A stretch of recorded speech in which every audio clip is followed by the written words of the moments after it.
Bismillahirrahmanirrahim. Hi everyone. I hope you are all doing well. I welcome you all at my channel Universal Math Zone. Uh, Today we are going to start a new playlist, and this is about further pure math 4 PM1 chapter wise lecture series PYQs based. In this playlist, inshallah, this playlist will be very helpful for you. In this playlist, we will discuss your further pure math whose code is 4PM1, and this paper is conducted by Pearson Edexcel International GCSE. Here I have a specification published by Edexcel. Yes, this is the specification for International GCSE Further Pure Mathematics from grade 9 to 1, and paper code is 4PM1. In this specification, a student have to cover the following topics for further pure mathematics, in which the first topic is logarithmic function and indices. The second one is quadratic function. Third one is identity and inequalities. Fourth one is graph. Fifth one is series. Sixth is binomial series. Seventh is scalar and vector quantities. Eighth one is a rectangular Cartesian coordinates. Ninth one is a calculus, and lastly is trigonometry.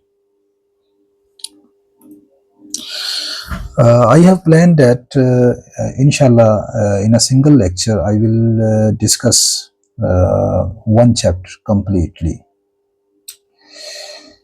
So in this way there will be hardly within a 10 lectures, inshallah, we can complete all of your content of this paper 4PM1.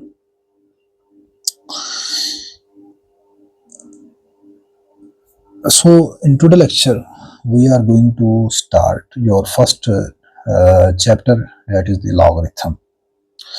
It is possible that this lecture might be a bit long, because I have to cover all of the topics related to your logarithms. So I grant is that inshallah you will learn from these lectures, but make it sure that you will not skip the video, because when you skip any part of the video you can miss sometimes very important concepts that I have discussed in that parts. Although I know because lecture is a long, so I can suggest you that you can watch this lecture in a different settings, but I advise you should not skip any part of the video. So let us start our today lecture. This is the very interesting and I have divided this lecture into total 9 segments. You can say these are the 9 phases. So what we will discuss in these 9 phases here. In a phase number 1, we will discuss the definition, what is the logarithm. In the second phase, we will discuss conversion of exponential form, which is also called index form, to the logarithmic form, and vice versa. In phase 3, or you can say in part 3, we will solve the logarithmic equation for x without using properties or laws of logarithm. For phase 4, that is a very important phase, laws of logarithm. In a fifth phase, we will discuss evaluate the logarithm of a given number by using properties of logarithm. Okay.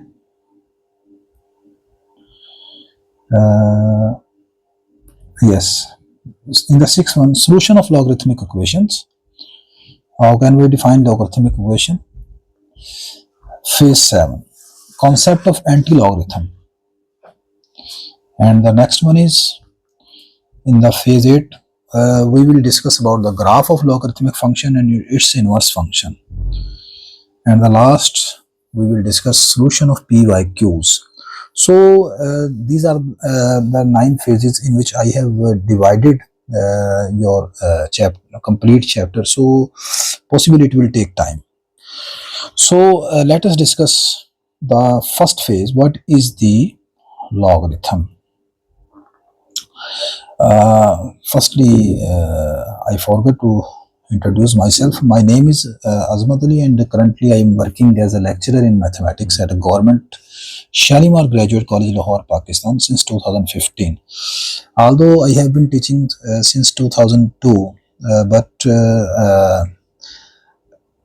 I have enrolled in government sector, and I joined this profession in 2015.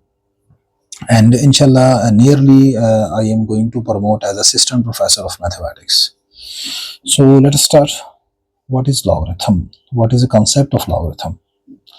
So we will start with a very simple example. Suppose I ask, what is 2 raised to power 3? What is 2 raised to power 3? Yes, what is 2 raised to power 3? Yes, you are right. This is simply 8. And how can you find it? You are multiplying 2 with itself 3 times. So this gives 2 raised to power 3 is equal to 8. Okay. Suppose again, what is 2 raised to power 4? Sorry, I have to discuss this all of this here. Here.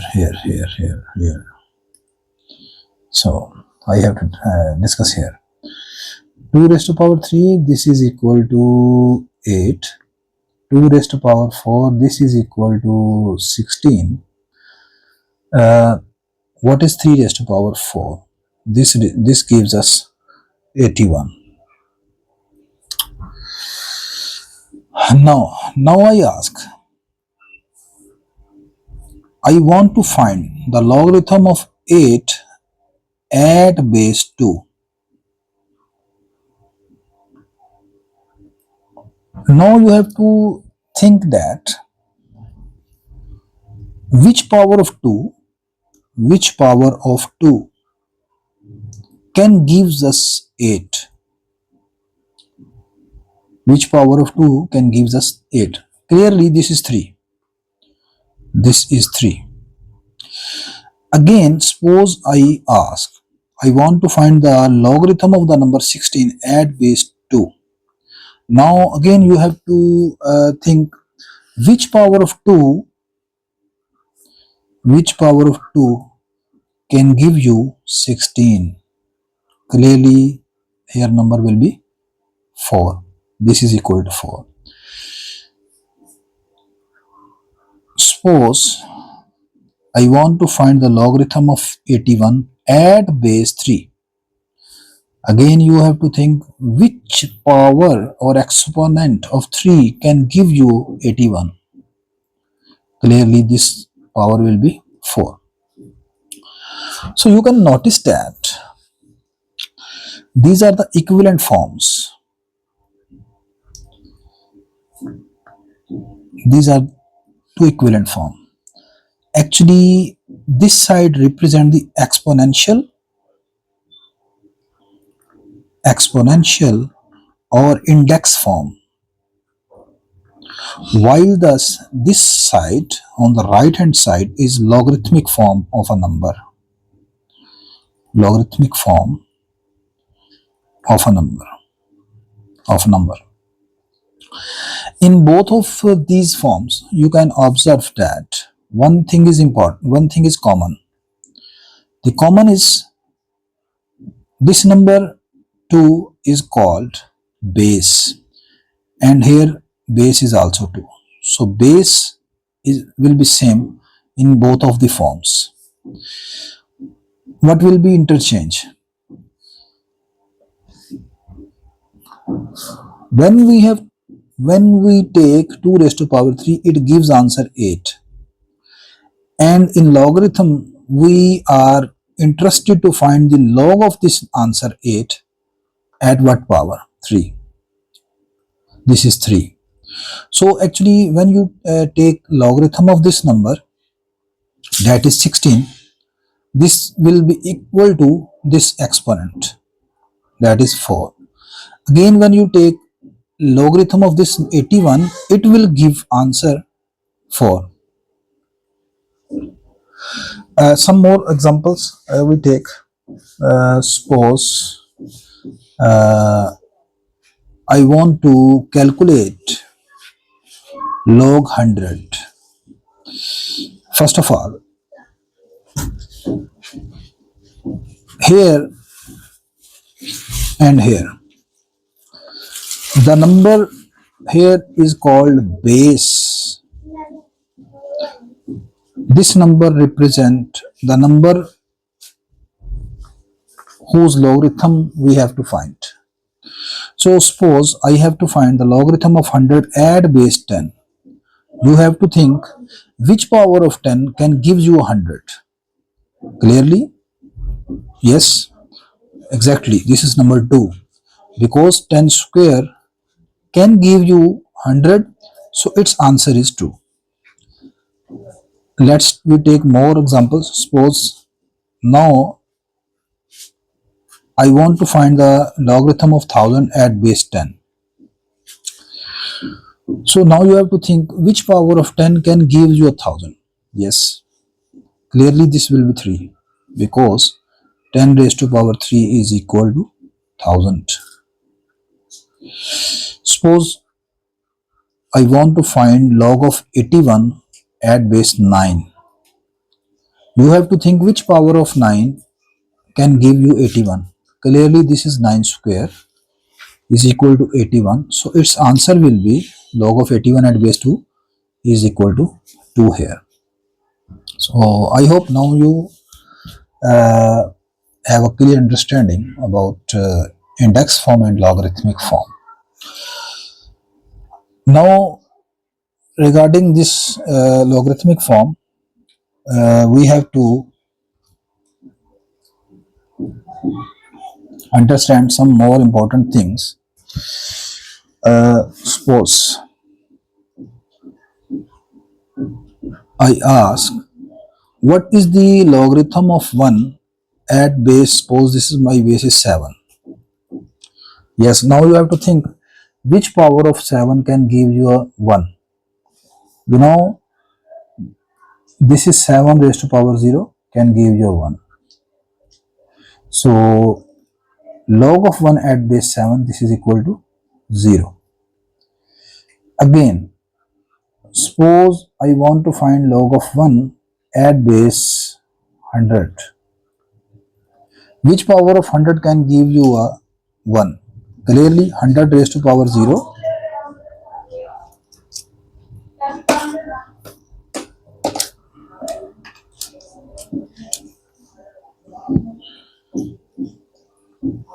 Hundred raised to power 0 is equal to 1. So lastly, suppose I again want to find log of 1 at base 3 by 2. You have to think which power of 3 by 2 can give you a 1. Clearly 3 by 2 whole power 0 is equal to 1. So this is equal to 0. So from these 3 examples, what you have found? The result is logarithm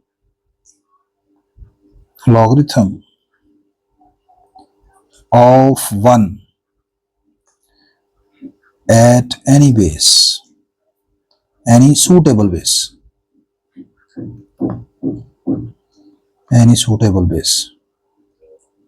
Which base is suitable I will discuss later here.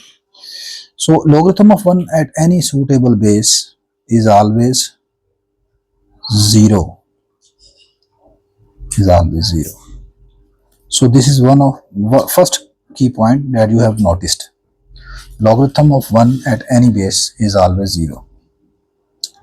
Next,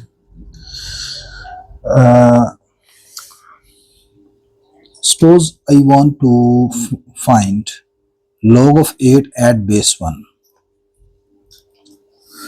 Can you find a power? Can you find a power of 1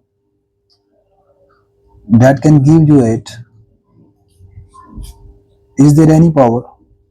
Is there any number whose power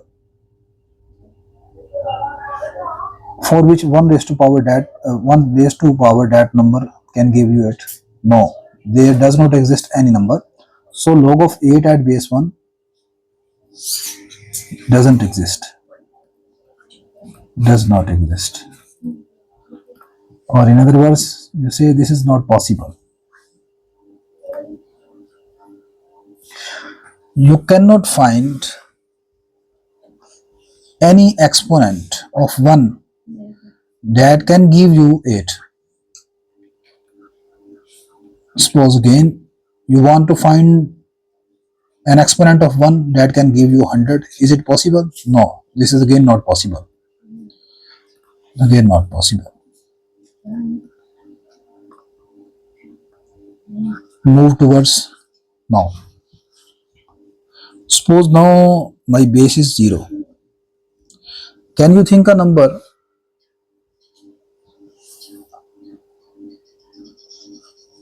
such that 0 raised to power that number is equal to 8?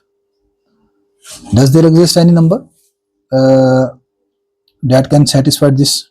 No, because you know any positive number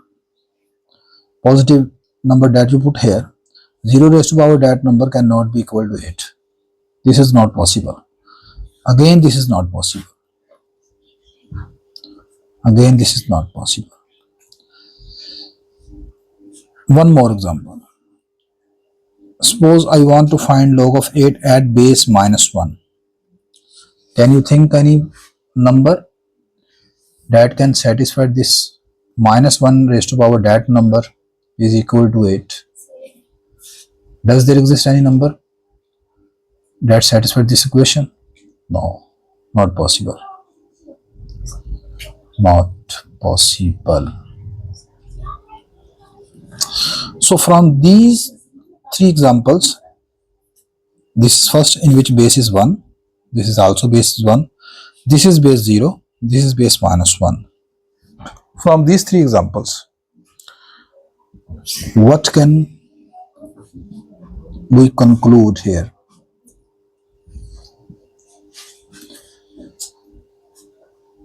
Base cannot be equal to 1. Base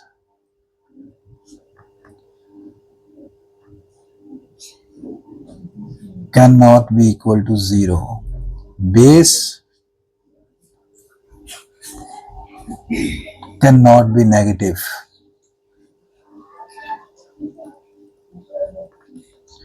So, what is the suitable base? Base of any logarithm should be always greater than 0, but it not be equal to 1. Although in your further pure mathematics 4 PM1 paper, we usually take base equal to some positive integer. Some positive integer which is greater than 1. Mean to say you can take base equal to 2, 3, 4, 5 up to so on. Usually we take this for particularly for this paper, but in general when we define logarithm, your base could be any positive real number other than 1. Your base will be any positive real number. Positive real number. Real number mean any number that you can think. It could be either in the form of decimal, in the form of whole integer, etc. In the form of it is in the form of square root. That is again will be a decimal number. So base is always any positive real number, base positive real number, but not equal to 1 here. Now I am going to define the general definition of logarithm.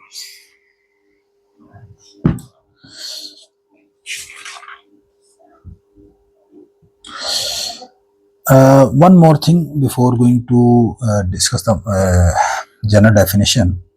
Suppose I ask, what is the logarithm of 3 at base 3? You have to think this as which number can satisfy this equation. Mean to say which power of 3 is equal to 3. Clearly you will say this is 1. 3 raised to power 1 is equal to 3 here. So its answer is 1 here. Suppose this is 100 and base is also 100. Again you have to think which power of 100 can give 100. Clearly this is equal to 1. So from these two examples you can conclude the following result. Logarithm of a number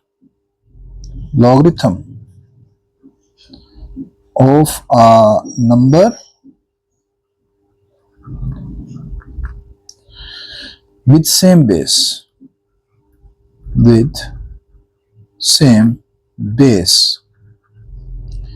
is always equal to 1. In other words, when your base and this number both are same, then your answer will always be equal to 1 here. So what we have discussed so far, we have discussed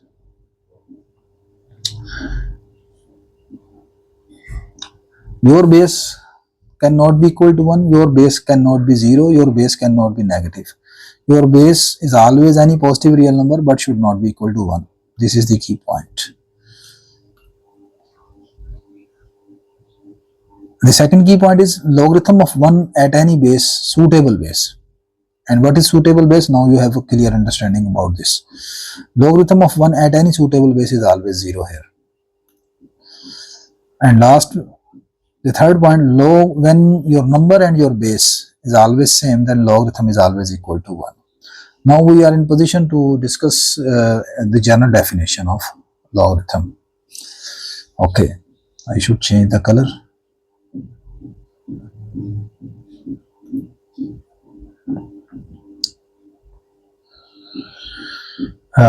This is the general definition of logarithm. If x is equal to a raised to power y, this is the exponential or index form of the number, then this is the exponential form, then y is equal to log x at base a is called logarithm of x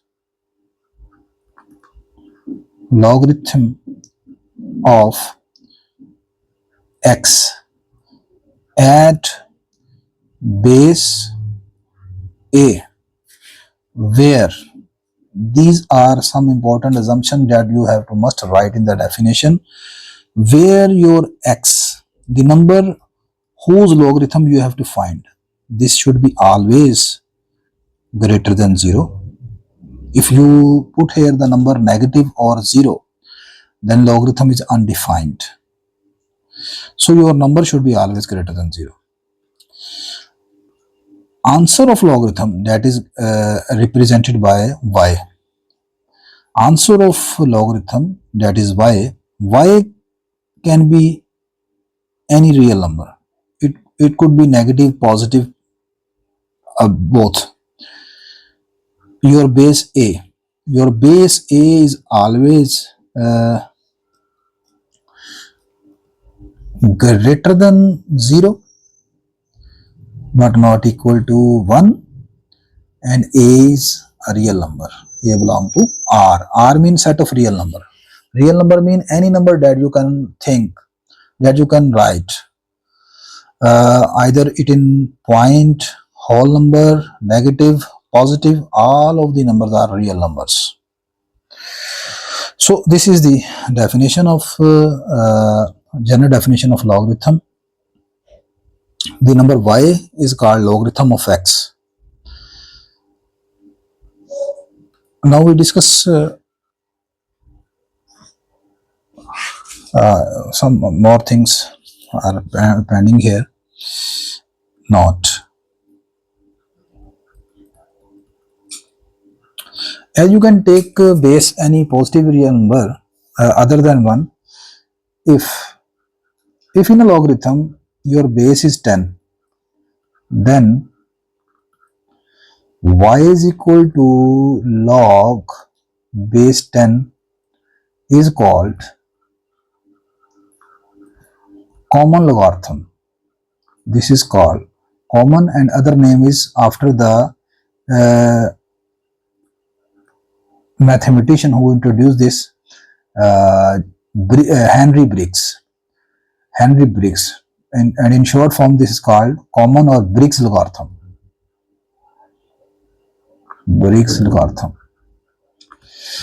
So sometime if you see there is a no base specifically particularly mentioned here, then it is it can be understood that the base is 10 here.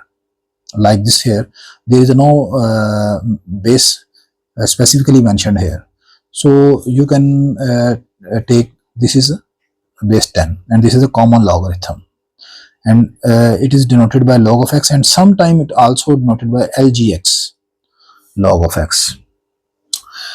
If your base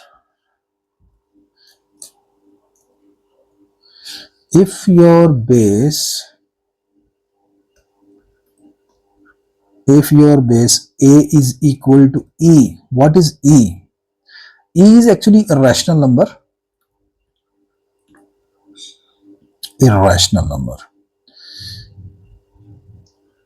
And sometimes called Euler number.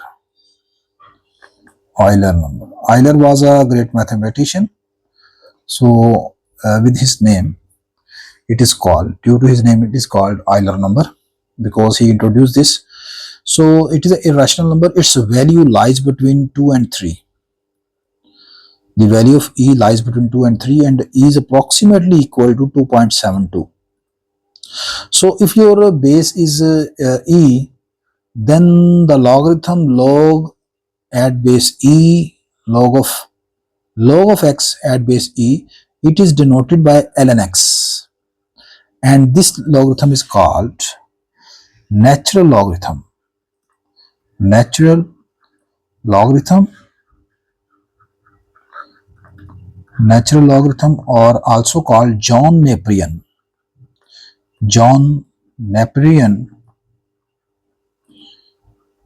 logarithm, because John Napierian was a mathematician who introduced this logarithm.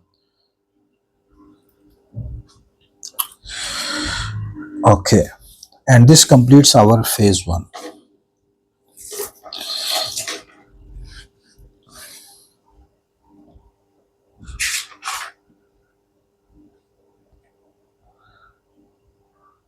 So I hope everything is clear so far.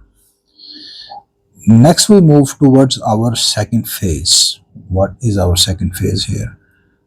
Yes, in this phase we have to discuss the conversion of exponential form to the logarithmic form, and vice versa. What does mean by the vice versa? Vice versa mean when you say we are going to convert the exponential form to logarithmic form, then how we will convert logarithmic form to reverse form, that is the exponential form. So we will see here, we can understand all of these. Yes, this is phase 2, conversion. Write the following index form into the logarithmic form. These are some index form, and you have to convert all of these in the form of logarithm. The first is 2 raised to power 6 is equal to 64. You have to convert this form into logarithmic form here. This is very simple. What is base here? Base is 6, base is 2. You will shift this base to on the right side, and on the right side you will apply log, and this base becomes here, and this is log of 64. Now what is here? Here remaining is 6. So this is the logarithmic form.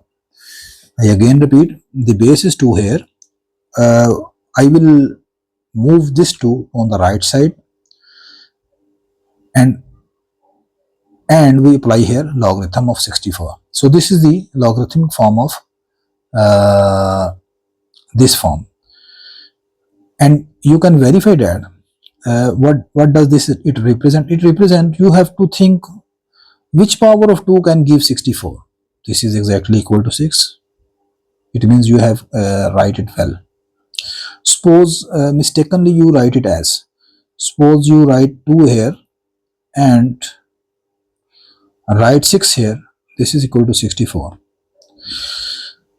This shows that you are saying that 6 raised to power 2 is equal to 64. Is it possible 6 raised to power 2 is equal to 64? No, this is not possible. You cannot find a whole number whose power 64 is equal to you cannot find a whole number for which 6 raised to power whole number is equal to 64. So this is wrong. The important thing is that 2 is the base here on the left side. On the right side 2 will again this will work as a base. So when you shift 2 from here on the right side, it will become also base here, but logarithm will apply on the right side. Some more example. 8 raised to power 2 is equal to 64. This is 8 square is equal to 64. What is base? Base is 8. You will apply log on the right side of this number and write base here. What is here? Remaining. This is 2 here. And you can notice that this satisfied the equation. You have to think a number whose power is equal to 64. Which number can satisfy this equation? Clearly here will be 2 here. That is same as the given equation. Square root 8 is equal to 2 under root 8. 2 square root 8 here. Okay. This is square root 8 and this is equal to 2 square root 2. Okay. Firstly, I should do here. Okay, just a minute please. This is our question. This is our question. Can we write it as 8 whole power 1 by 2? This is equal to 2 square root 2. This is the exponential form. We have to convert this into logarithmic form. We will apply log on the right side of this number. What is base? Base is 8. We will write 8 here. What is remaining here? This is 1 by 2. What does this show? This shows that 8 whole power 1 by 2 can give 2 under root 2 here. 2 square root 2.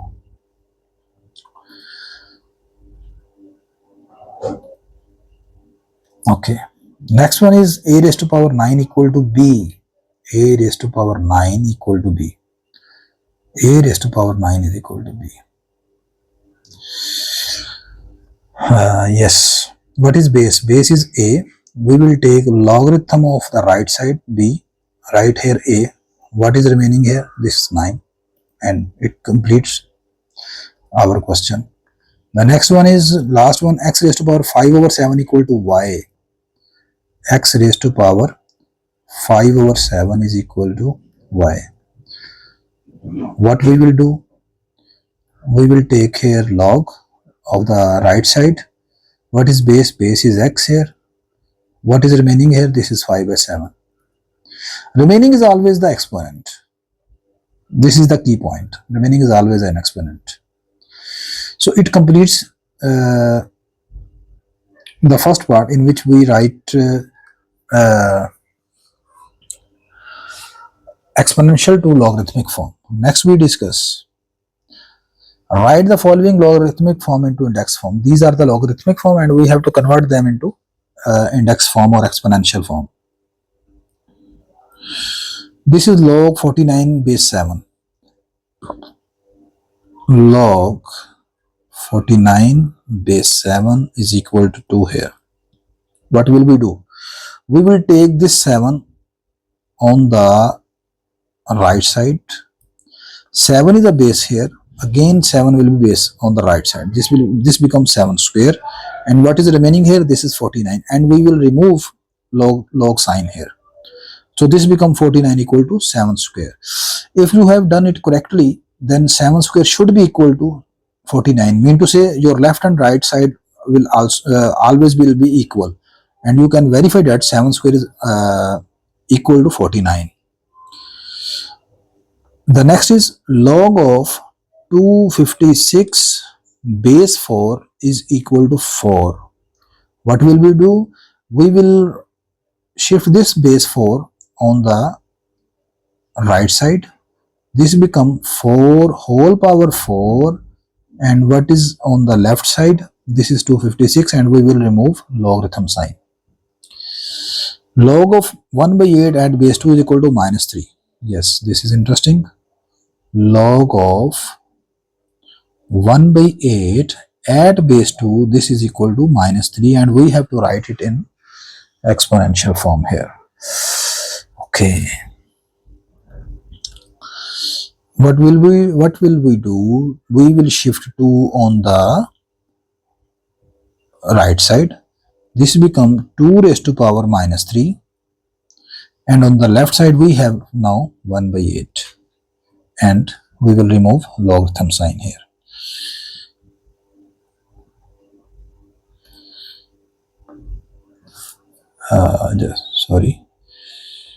Yes.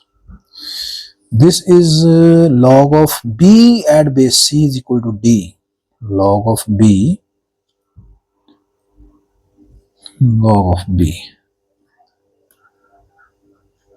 at base c, this is equal to some number d. We will take c on the right side in the base. So this becomes c raised to power d. Not d raised to power c, this is c raised to power d. And what is on the left side? This is b here. So this is c raised to power d is equal to b here. The correct answer. The last one. Log of 2m at base x is equal to 5.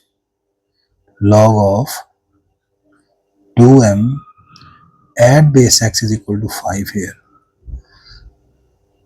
What should we do? We will take x on the right side. This becomes x raised to power 5. What is on the left side remaining? This is 2m. And we will remove logarithm sign. This is the exponential form. So in this way, we have completed 2 phases of our chapter within 38 minutes. Yes. Next, this is the phase 3. In this phase, we have given some logarithmic equations and we have to find the values of x without using properties and laws that I have not discussed with you till now. Okay. This is the logarithmic equation and we have to find value of x. As this is the logarithmic form, so firstly we will write this in exponential form. I am feeling a pain in my back because I have an injury in my back. So okay, what is its exponential form? We have learned that we will take 8 on the left side, right side. This becomes 8 square, And what is on the left side? This is x after removing logarithmic sign. This is x is equal to 8 square. 8 square is equal to 64. So our answer is x is equal to 64 here.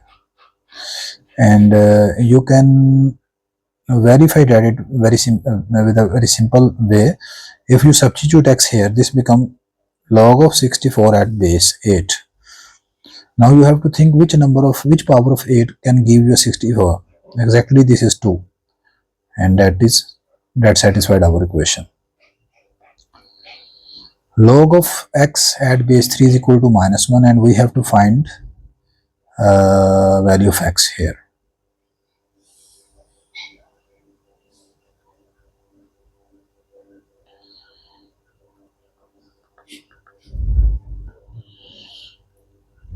Okay, what we have to do, we will shift 3 on the right side. This becomes base of -1. This becomes 3 whole power -1. What is on the left side? This is x. X is equal to 3 inverse, that is 1 by 3. Okay.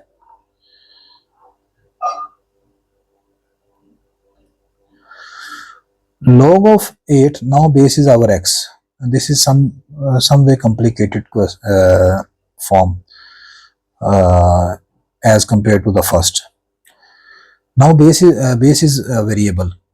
What we will do, we will take x on the right side. This become x cube is equal to 8. Now how we will solve this? We have to factorize 2 in such a way that we have to find a factor whose power 3 is 8. So you can do it by simply taking prime factorization or a simple factorization. So if we divide it 8 by 2, this becomes 2 4s are 8, 2 2s are 4, 2 1s are 2. So this gives 2 raised to power 3 is equal to x raised to power 3. By comparing on both sides, both exponents are same, so bases will also same. It means our x is equal to 2 here. Satisfied our equation here. The next one is log of 256 at base x is equal to 4. We will shift x on the right side. Here is 256. Again you have to think a number whose power 4 is 256. It is not necessary that you will always make a prime factorization. You can make its composite factorization also, but if you feel compatible with prime factorization, you can start with a prime factorization. This becomes 128, this is 64, this is 32, this gives 16, this gives 8, this is 4, this is 2, and this is 1. 1 2 3 4 5 6 7 8. These are the 8 pairs, 8 factors. So this is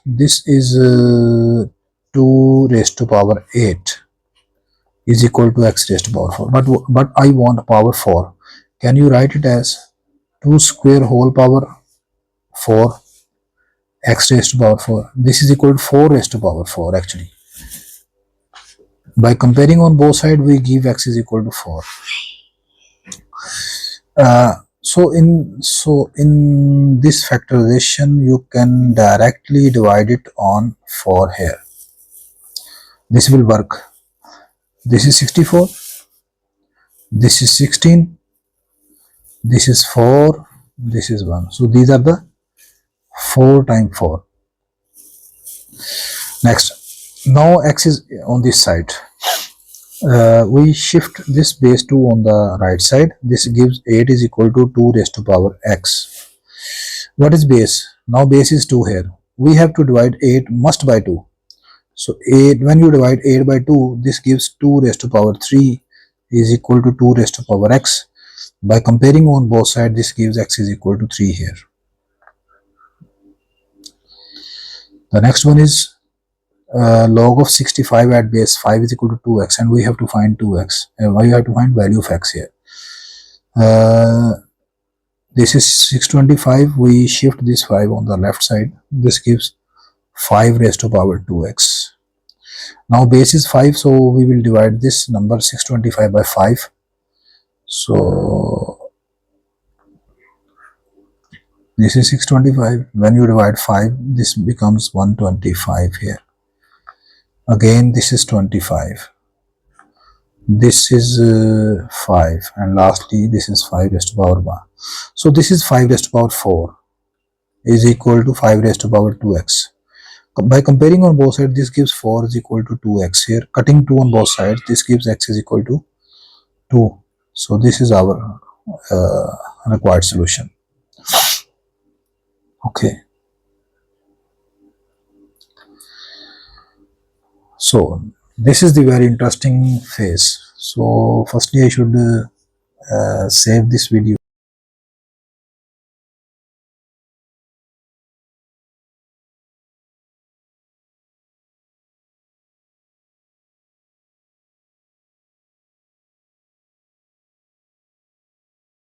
Welcome back. Now we are going to discuss our phase 4, and this is very important. Here we will discuss laws and properties of logarithm. The first law, just for your convenience, I have gave its name product to sum law and vice versa. How can we define this law? This law says if m and n, these are the two positive real numbers, then log of m into n, this is the product form, at some base a, this is equal to log of m at base a plus log of n at base a. Mean to say, on the left side you can see this is the product, and this product is converted to addition, and vice versa. Mean if on the left side, if you write sum, this is equal to the product form, this is equal to log of m into n. What could not be true? This is not true in general. You cannot say always log of m plus n is equal to log of first number plus log of second number. This is not true in general. Although there are some examples where you can see these hold, but not always. Similarly, there is no result which says log of m into n is equal to log of m into log of n. This is not true also in general. So what is true in general? When you multiply two numbers and apply log, this can be converted into sum of two logs. And on the other hand, if you have sum of two log, it can be converted to the product of a log of product of numbers. Let us understand this with a simple some examples. I have to actually insert here a tab, slide, sorry. Please give me a number. Okay.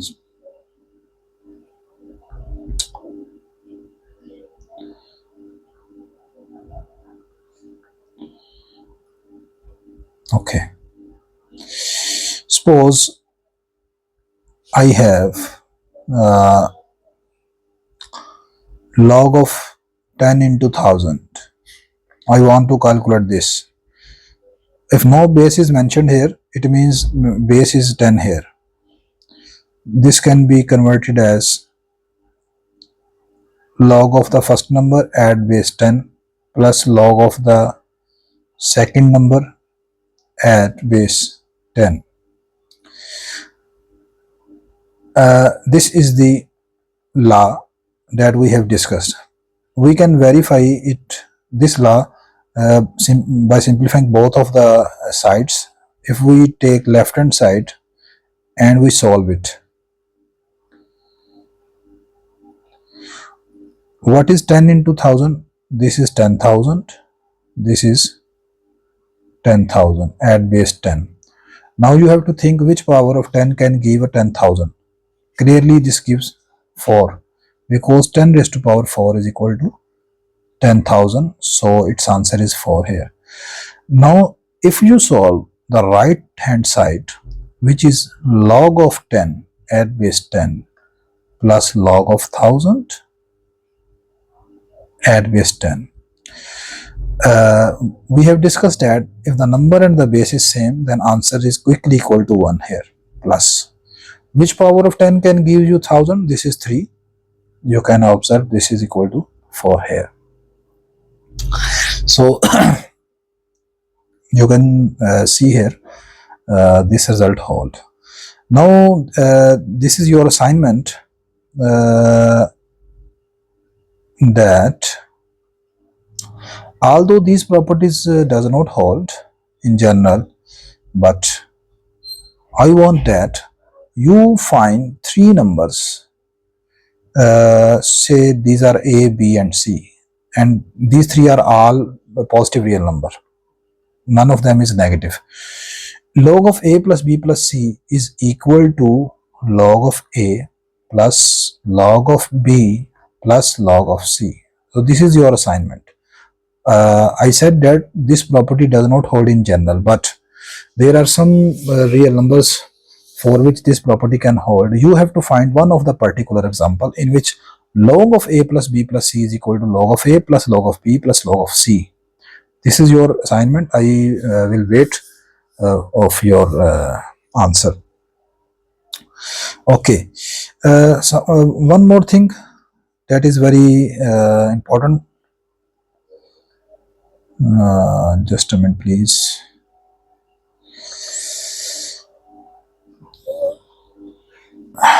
The important thing is that where is my marker?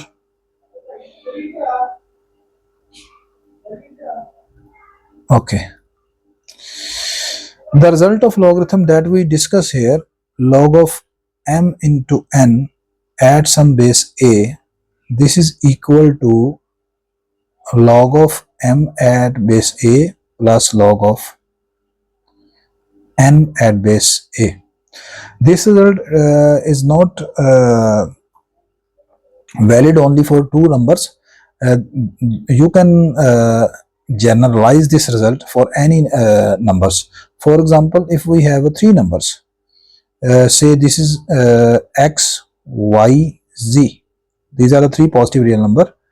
Then you can use this result as, this law as, this will give log of first number plus log of second number plus log of third number.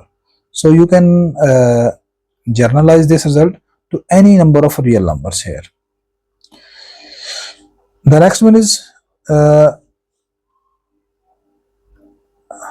quotient to difference law and vice versa. What does this result say? This is also very important. This result says, now suppose our real number m and n are in the form of quotient log m over n at some base a. This is equal to log of the numerator minus log of the denominator. What cannot be true? These 2 sides are equivalent to each other.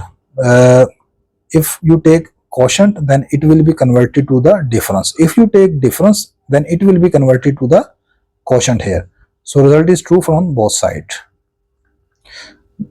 But what could not be true here? This is not true in general. Log of m over n, you cannot say this is equal to log of numerator divided by log of denominator. This is not true in general. Similarly, you can say this is also not true in general. If you have a log of m minus n, this cannot be equal to log of m minus log of n. These are the two important properties that you have to remember. Power law. This is very, very important law. This law says, suppose we have to calculate m raised to power n, logarithm of m raised to power n at some base. This property says we will shift this power exponent to the back side here. So this gives n time logarithm of m. Similarly, if some number is multiplied with log, then this number n will be put here in the exponent here. Learn this law with some examples. Suppose I have 3 into log of 1000. I want to calculate this number. As there is a no base mentioned here, it is understood that the base is 10 here. The power law says we will take this 3 as here in the exponent. So this become log of 1000 whole power 3. So this is equal to log of 1 million at base 10. Now you have to think which power of 10 can give you 1 million. This is equal to 6 here. The next one is very, very important. This is change of base law, and this is one of the weak area of the student.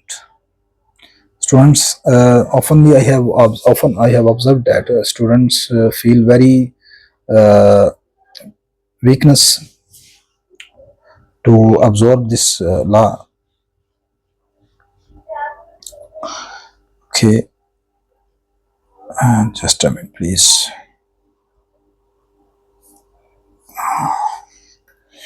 What does this law says? Suppose here I have a log of b at some base a, and I want to introduce a new base. Suppose the new base is c. So we can take here the new base c. The number b in the numerator will be remain same at its position, but in the denominator the number which was firstly in the base, now it will become as a number, and here we will write the new base c. There is another version to visualize this law as, if you multiply this denominator with the this side, this can be seen as, this is log of b at base a into log of a at base c is equal to log of b at c here. This is very easy to understand.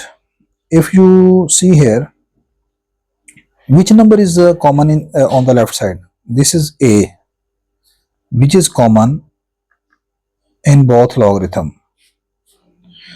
If we left this common number, then the remaining numbers are b and c, which is same here. And further, from this result, I can give you one important result. This is the one of the most important entry that I will use and next in our lecture. If I take b is equal to c here, this becomes log of c at base a into log of c A, this is equal to log of C at C. I have replaced just B with C here and here. Now you can see that we have discussed that if number and base are same, this gives answer 1. This gives log of C at A into log of A into C. This shows that the first important thing, these are the reciprocal of each other.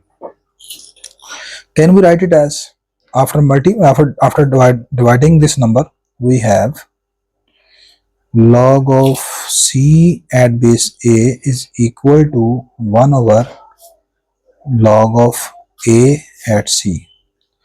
So this is one of the important identity that I will use in my video. This property says if you change the base, if you take the reciprocal of the left side, then it will change the base and the number. For example, this is log of 7 at base 3. This is simply equal to 1 over log 3 base 7. This is very interesting. So whenever you take the reciprocal of some log, it will change the position of the number and the log, number and the base. For example, suppose I have a log of 10 at base E. This is equal to 1 over log E base 10. And this is interesting. This is the natural logarithm. This is equal to ln 10. This is equal to 1 over log E at base 10.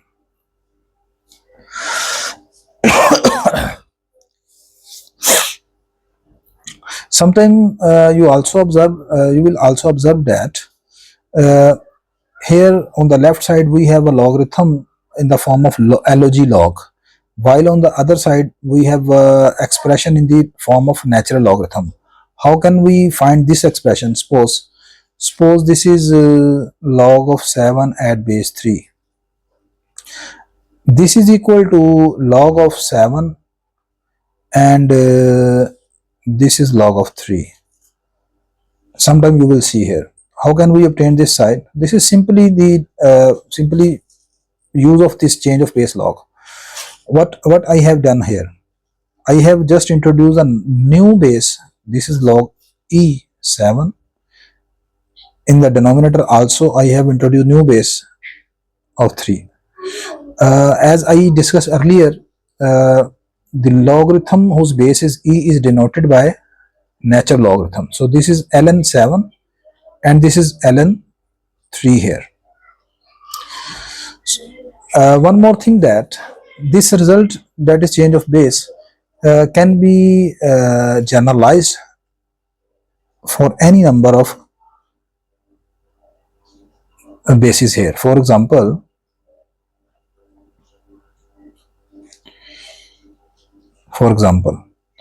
suppose I have an expression log of B at base A into log of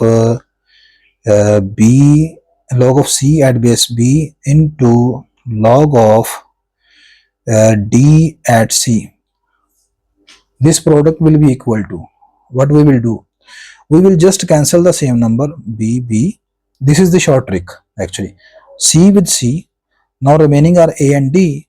So this is equal to log of D at base A. So if you find such type of question in your exam, you can do it very easily.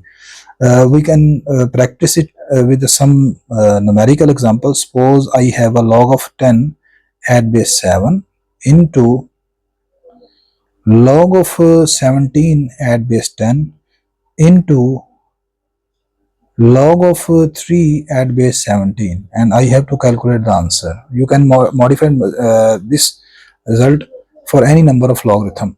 You have to just cancel out this 10 and this 10 is in base. This will be cancelled. one important thing, you will not cancel in paper like this. This is just for your trick. And 17 will be cancelled with 17, and this gives log of 37. So this trick can give you answer directly. Otherwise you will use here properties of logarithm.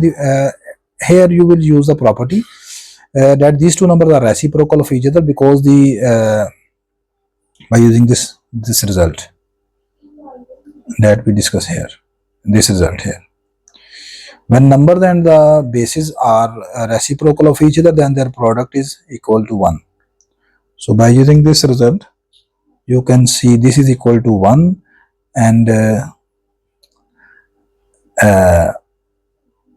1 into this number, and this is also and here you can apply change of base law by introducing a new base 17 here. So I hope you can do this, and now you have a clear understanding about change of base law. Next we will do some important questions just for your practice here. By change of base, find the values of log of 120 at base 7, log of 19 at base 2, log of 3 at base 11, up to 3 decimal places. It means we will use calculator to solve this. Okay, I have to calculate log of 120 at base 7. You know, usually in the calculator that we have available, we have a facility of base 10, that is the common logarithm or natural logarithm. There are some calculators, possibly that in your calculator base 7, the facility of base 7 is also available, but we have to calculate by using change of base. So I am introducing a new base that is 10. So this can be written as log of 120 over log of 7. There is no need to specify here 10, because when you will not write 10 here, it will be understood that the base is 10 here. So now I have to calculate log of 120 and log of 7. Now I am using my calculator.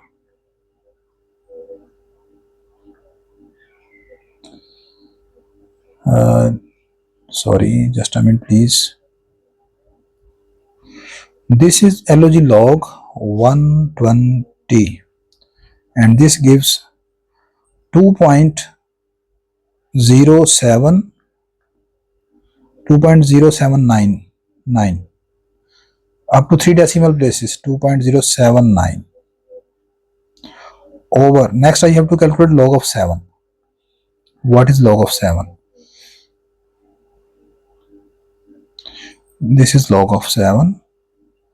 This is 0.845. Now we have to divide this number by this 2.079. 2.079 divided by 0.845. This gives 2.4603. 2.4603. This is your answer of log of 120 base 7. One more example. Suppose we have to calculate log of 19 at base. We done this question. Log of 3 at base 11. Log of 3 at base 11. At this time I will solve this question by introducing the natural logarithm. There is no need because you have two facilities in your calculator. Your calculator gives you a base 10 and base e. I can write it as simply log of 3 divided by log of 11. What is log of 3? Just a minute. This is this button log. This button is used for natural log. This is log of 3. This gives 1.098, 1.099. up to 3 decimal places, 1.099. What is log of 11? What is log of 11?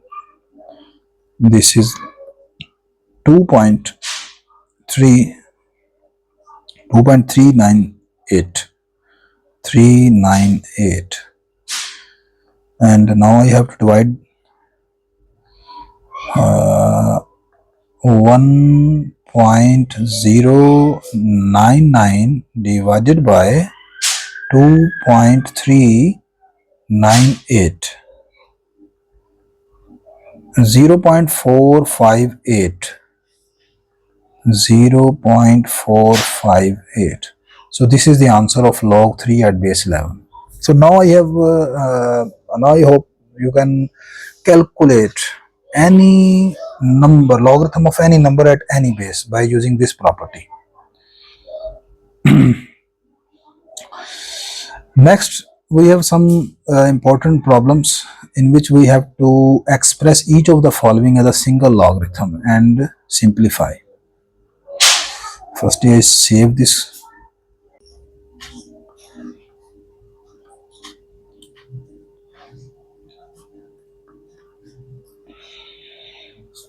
Okay, welcome back.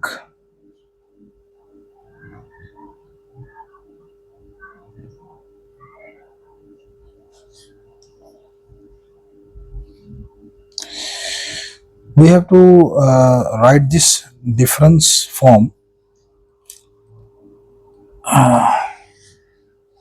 as in the form of single logarithm, but firstly we have to simplify this.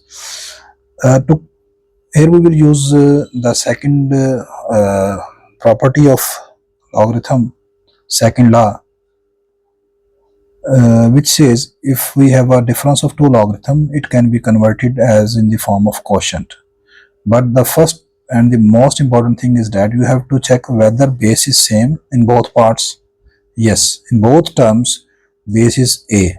So now you can easily use second law. This can be converted in the form of quotient.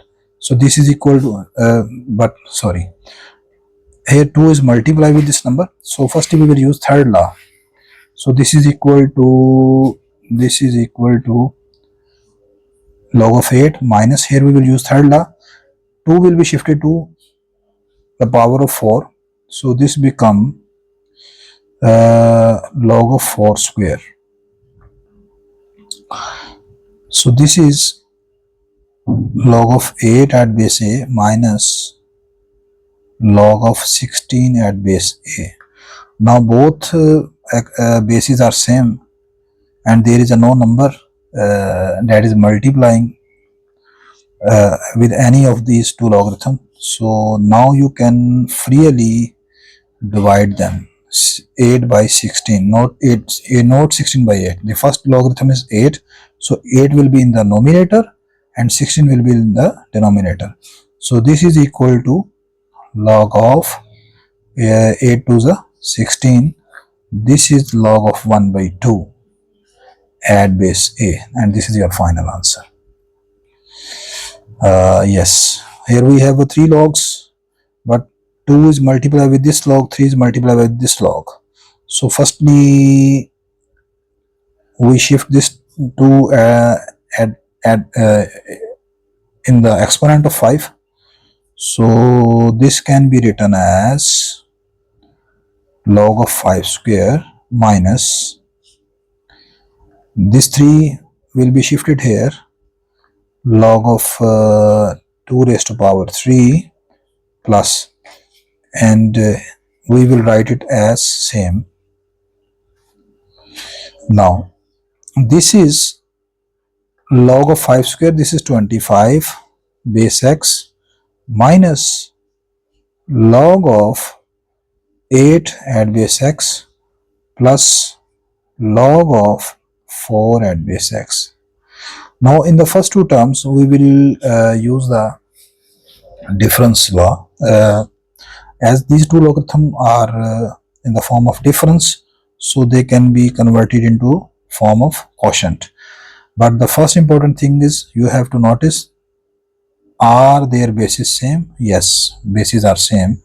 So you can write it as log of 25 over 8. In the numerator, we will write the number that is first here. Plus, this is the third term, that is log of 4 at base x. 8 and 25 has a no common factor, so we cannot simplify this. Now we will use the third result. Now we will use the first law, sorry. These are the two logarithms that are adding here. So they can be converted to the form of multiplication. This is 25 by 8 into 4. And this is equal to just a minute please.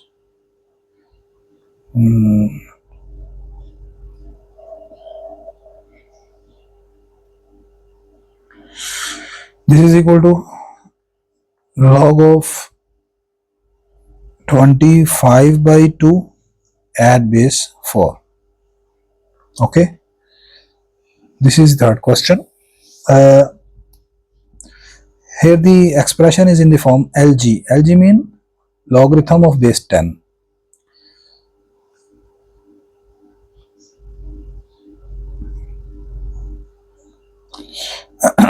Okay, this is the logarithm base 10. So firstly we solve these two numbers. That 2 is multiplied with this number, so we will take this number in the form of exponent here. Also 4 will be taken here as exponent. So this is log of 8 by 75 minus log of 3 over 5 square. This 2 becomes here in the form of exponent. Similarly, this 4 becomes here in the form of exponent. So this is log of 3 by 2 and the exponent is 4. This is 8 over 75 minus, this is log 3 square is 9, 5 square is 25. This is LG, 9 by 25 plus LG. What is 3 raised to power 4? 3 raised to power 4 is 81 and 2 raised to power 4 is 16 here. Now we apply second law. These two logarithm are in the form of difference, so we will divide them.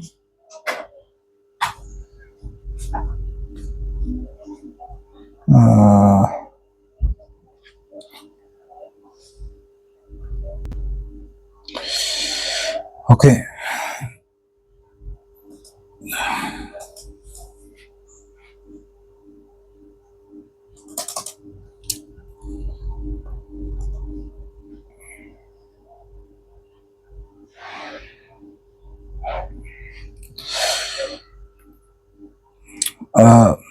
Applying the second law here, this can be written as log of, what is the number in the numerator? 8 over 75. 8 by 75 divided by 9 by 25. 9 by 25. Here you will remember that whenever your numbers already have a fractions, then you can use a divide sign here rather than, although you can use here this sign fraction as this, like this, but I think this is convenient to use this divide sign.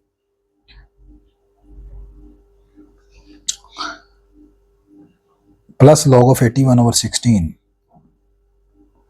plus log of 81 over 16. This can be converted into multiplication. This is equal to 25 over 9 plus log of 81 over 16. 25 3 is a 75. No more cancellation is possible. This is 8 by 27 plus log of 81 over 16. Now using the last law, mean to say the first law of, this can be converted as in the form of product. 8 by 27 multiply 81 over 16 here. This is 8 to the 16 and 81 3 the 9 3s are 27, 9 9s are 81 and 3 3s are 9. This is log of 3 by 2. Okay. Next, the last question of this phase. This is in the form of algebraic form. Firstly, we shift this 2 in the exponent. This gives log of x plus 2 whole square plus log of x plus 1 minus log of x square plus 3x plus 2. It is your choice. You can use the first law for these two terms, or you can use the second law for last two terms. I think I should use the second law first. We should divide them. This is x plus 2 whole square plus this is the difference form, so it can be converted into the form of quotient. So this becomes x plus 1 over x square plus 3x plus 2. Can you make the factor of this number? Yes, this is x square plus 2x plus x plus 2. This is x plus 2 plus 1 x plus 2. So this is x plus 2 into x plus 1. X plus 2 into x plus 1. So this will cancel out the this factor, and the remaining is log of 1 over x plus 2. This is log of x plus 2 whole square minus plus log of 1 over x plus 2 here.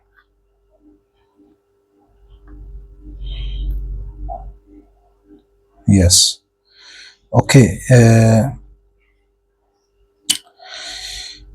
Now next we can using the first law, this is the sum to difference. This can be written as log of first number, that is x plus 2 whole square, into log of second number. Second number is 1 over x plus 2 here. This will cancel. This is log of x plus 2, our final result. Yeah, okay. Okay. Next we move towards the phase 5. Evaluate the logarithm of a given number by using properties of logarithm. This is also very important.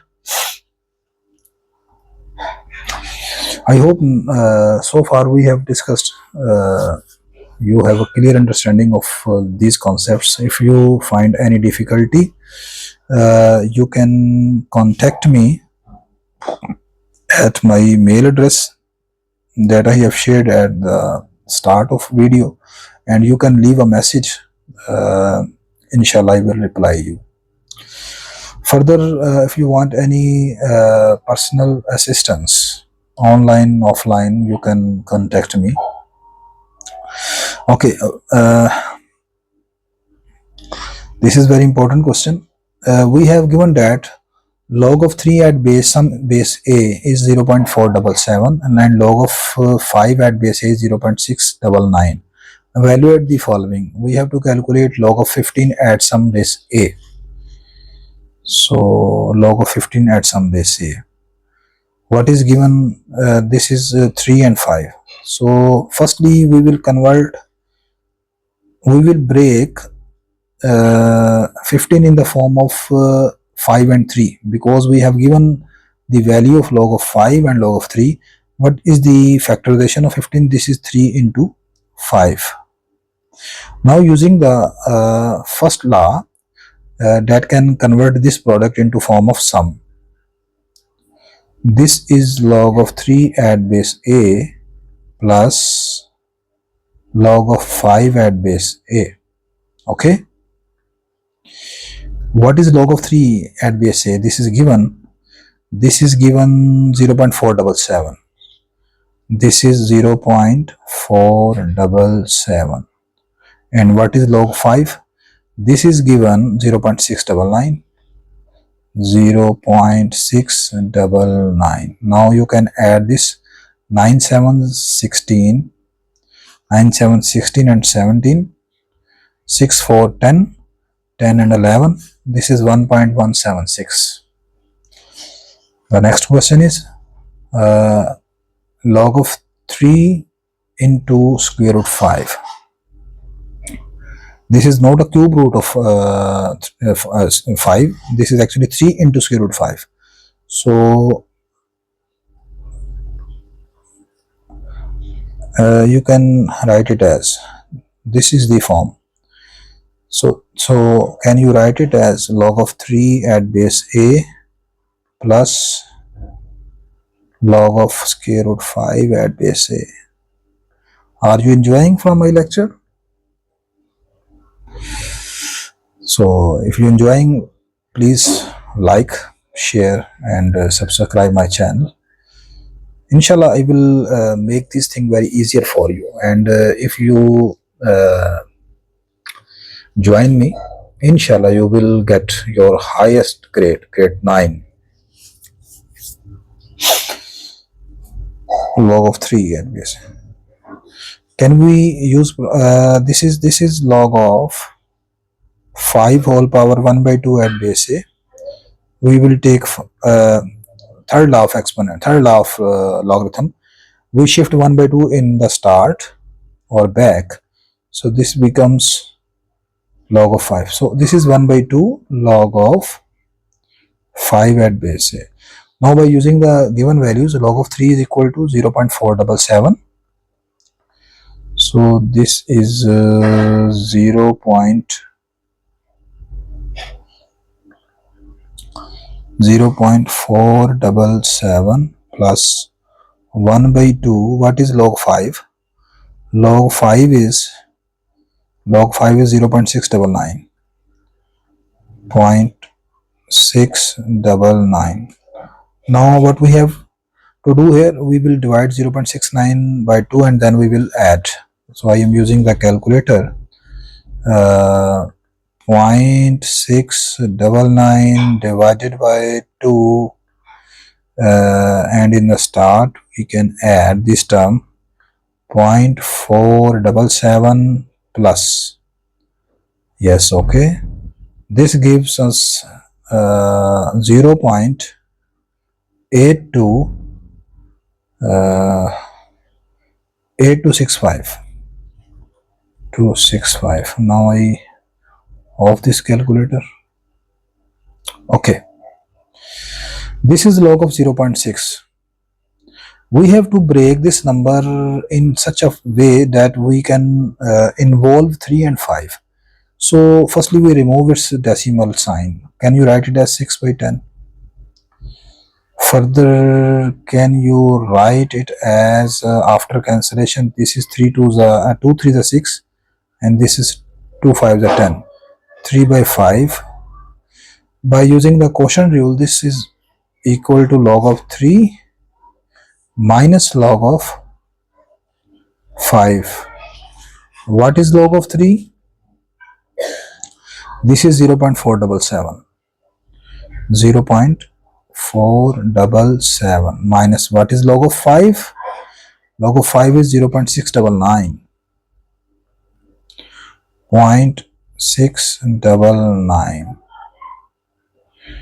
So this will be a negative number 9722220 minus 0.222 here. Yes, this is interesting part. we have to convert in the form of 3 and 5 because we have only given the values of log of 5 and log of 3. Can you write it as log of 5 square? And can you write it as log of this is the product of 3 and a, so here we convert it as log of 3 plus log of a at base a. In the numerator, by shifting to back, this is equal to 2 into log of 5a. What is log of 3? Log of 3 is 0.477. I hope I think yes, this is 0.477. Plus, we have learned the result. If base and number is same, answer will be equal to 1. So this is 1 here.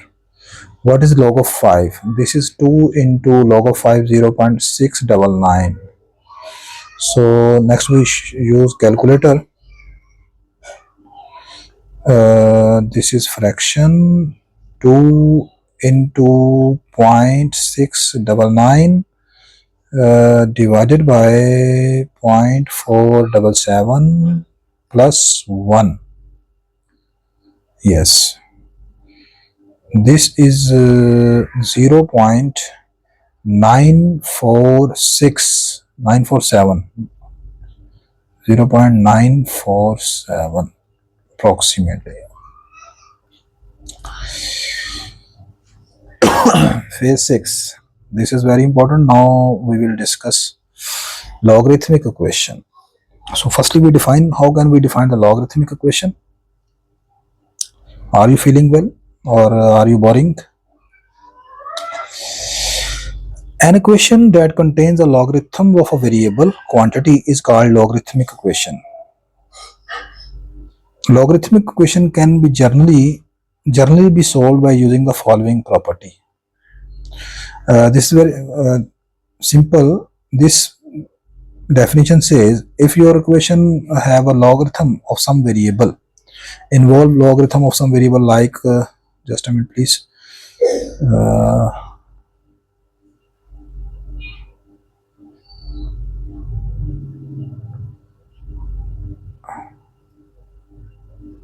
Like you take log of x at some base a equal to 3. This is the simple example of logarithmic equation because this equation involving the logarithm of some variable x.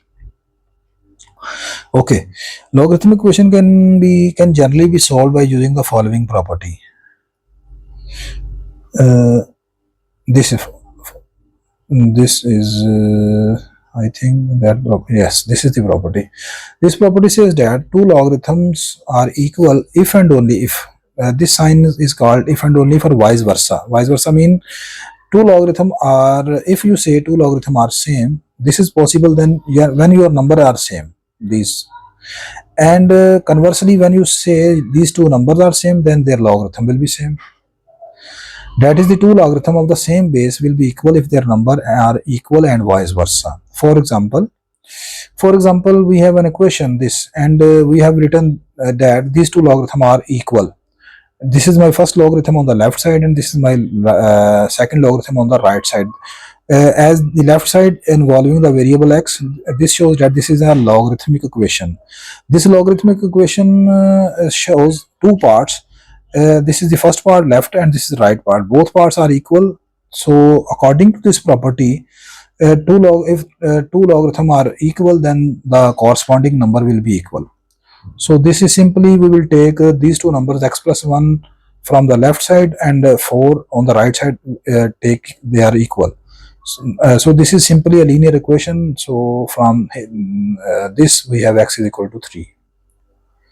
So the key point is that when you have this form, we will just take their numbers. Next, this is very important. You will see at the last segment of today's lecture, we will discuss some PYQs, and in that PYQs you will see same scenario of questions of logarithmic equations that is available in this question. We have to solve this equation. uh, Log of 2 x minus 1, log of x minus 4 at base 2, and this is log of 2 x minus 6 at base 2. In each part the base is same here. So firstly we solve left hand side because it has two parts. This is the summation form of logarithm, so we can convert into the product form. This is x minus 1 into x minus 4, and this is equal to log of 2x minus 6 here. Uh, as both sides is a logarithmic form, so they are equal, so we will just take their numbers. X minus 1 into x minus 4 is equal to 2x minus 6 by equating on both sides. Actually what we are doing here, actually we take anti-logarithm on both sides, that cancel out logarithm from both sides, and we are left with numbers.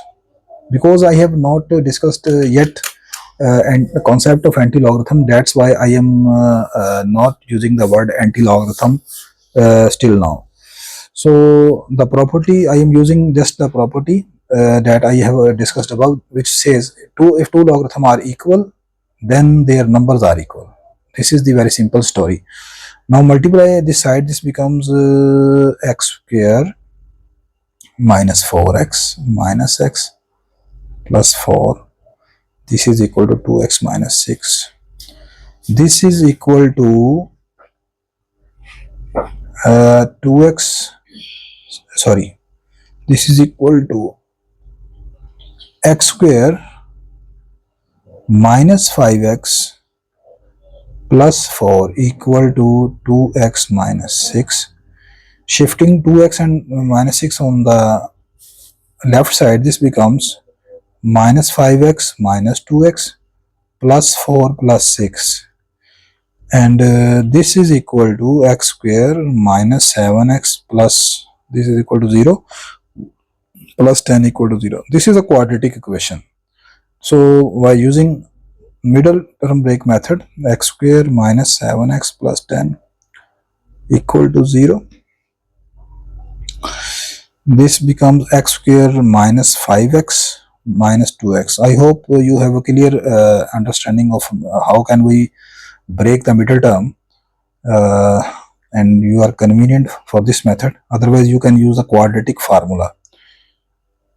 By taking x as a common, this becomes x minus 5 and minus 2x minus 5 equal to 0. This gives us x minus 2 equal to 0, or x minus 5 is equal to 0. This is x is equal to 2 or x is equal to 5. Now the important thing is that we have to check which value of x satisfies the given equation. Without checking these two values, you cannot include these two values in the solution set. What is our equation? This is my equation. I have evaluated two values of x. First is x is equal to 2. You can see here, when you put x is equal to 2 here in this part become log of 2 minus 2. Here we will plug in x is equal to 2. This becomes 2 minus 4, sorry. 2 minus 4, this is minus 2. This is minus 2. And at the start I have discussed that we cannot evaluate the logarithm of the negative number. So this is undefined. So it means that this value of x is equal to 2 is not allowed. Similarly, if you put here x is equal to 2 again, this will become 2 to the 4, 4 minus 6, this is again minus 2 here. So this value is not permissible. We cannot allow this value to include in the solution set. So only the value in the solution set will be x is equal to 5. Now the one of the important thing, just for your knowledge, a root that we find from the given equation but it does not satisfy the given equation is called extraneous root. Extraneous root, extraneous root. So x is equal to 2 is their extraneous root. A student oftenly think that the concept of extraneous root is just linked with radical equation. So this is the particular example in which you can see that this is the logarithmic equation, and the concept of extraneous root also exists in logarithmic form. Okay. Next, this is also very interesting. We have to solve this equation. This type of question is also asked in your past paper question. Later we will discuss.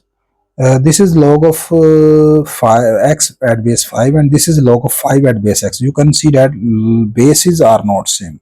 So firstly we will make the bases same here. Above I have discussed the results. I told you, suppose I have a logarithm of b at base at a. If I take a reciprocal of this logarithm, then the position of these numbers will be changed. That is, now the base becomes b and number will become a. So by using this concept here, this is log of x at base 5 equal to 4 over by taking reciprocal of this number, this becomes 5, and this is x. Now you can see that on both sides bases are same here. There is no need that number should be same. This is not compulsory. The compulsory is that bases should be same here. The base is 5 on both sides. Now take let the same number log of x at base 5. This is equal to some real number t here. So this becomes t is equal to 4 over t. Multiply t on both sides. Assuming t cannot be 0, this is t square is equal to 4. This is taking square root on both sides. This is t is equal to plus minus 2 here. Now we have to check which value of now next we have to evaluate actually x here. Lastly we will check which value of x satisfied the given question. So we will discuss it in two parts. This is t is equal to 2. As we have substituted t is equal to log of x at base 5 as just a minute please. T is equal to log of x at base 5. Yes, log of x at base 5. What is t? T is 2. This is log of x base 5. Now we have to solve this equation. We have already solved this type of equation. We will just shift 5 on the left side. This become 5 square equal to x. X is 25. Similarly, when you take the second part, t is equal to minus 2. Now this become minus 2 is equal to log of x base 5. This becomes 5 raised to power minus 2 is equal to x, and 5 raised to power minus 2, this is equal to 1 by 25. Now we have to check which value of x satisfied the given equation. Both values will satisfy because this is our equation. Here x is in the base and here x is in the number. Both should be positive here. So you have to check whether both numbers are positive. Yes, this is 25 positive, this is 1 over 25 also positive. So the solution set is 1 by 25 and 25. Both are included in the solution set, and it completes our phase 6. Next we move towards phase 7, that is the anti-logarithm. We will restart after just a minute please. Welcome back. Next we discuss the phase 7 of this discussion, that is the anti-logarithm. This is not a separate topic. We have already discussed this topic in the start. But now I discuss the concept of anti-logarithm in a prominent way. When I discussed the definition of logarithm, I wrote if x is equal to a raised to power y, then its logarithmic form is y is equal to log of x at base a. Here in this definition, y is called logarithm of x.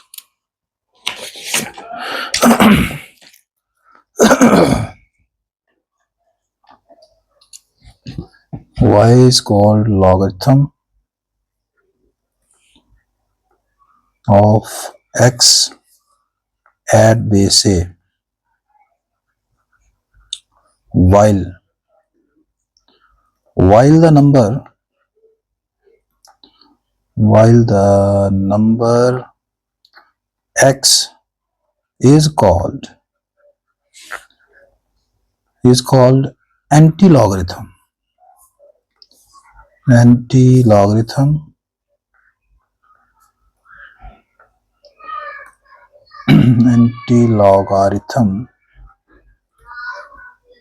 of y, and it is denoted as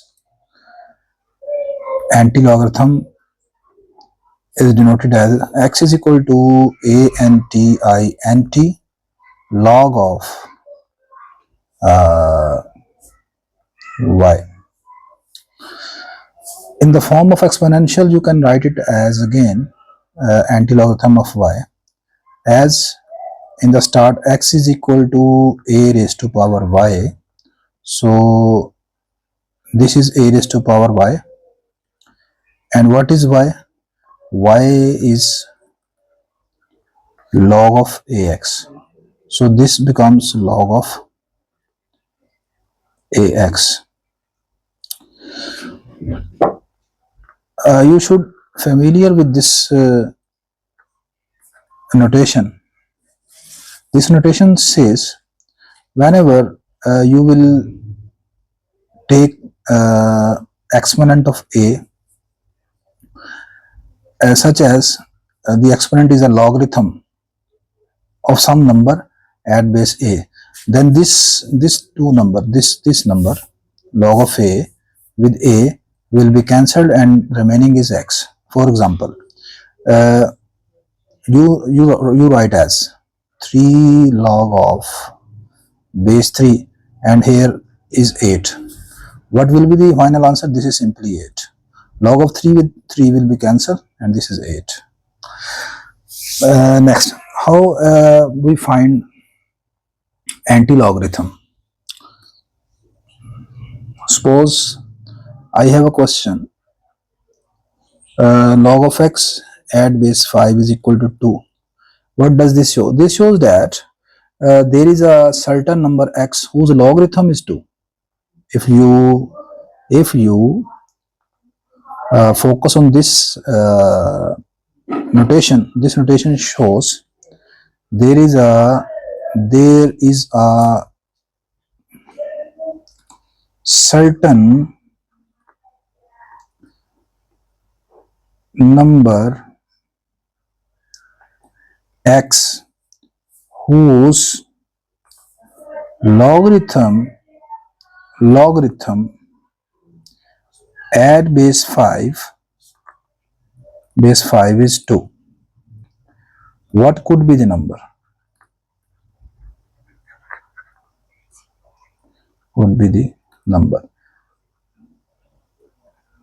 And that number is actually the anti-logarithm. So how can we will find?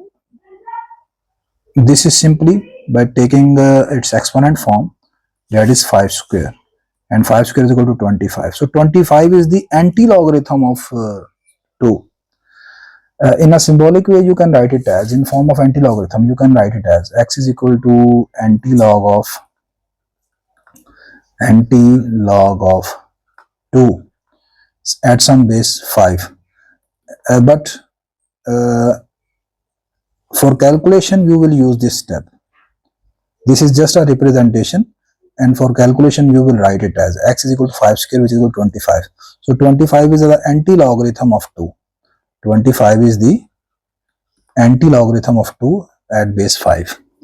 We will brief this concept with help of some examples.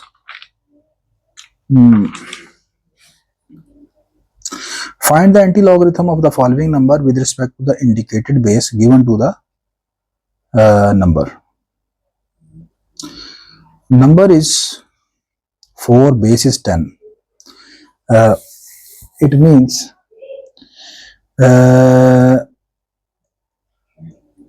y is equal to 4 is given. Mean to say this is given log of x, base is 10, and your answer is 4. We have to find x. This is x is equal to 10 raised to power 4. That is 10,000.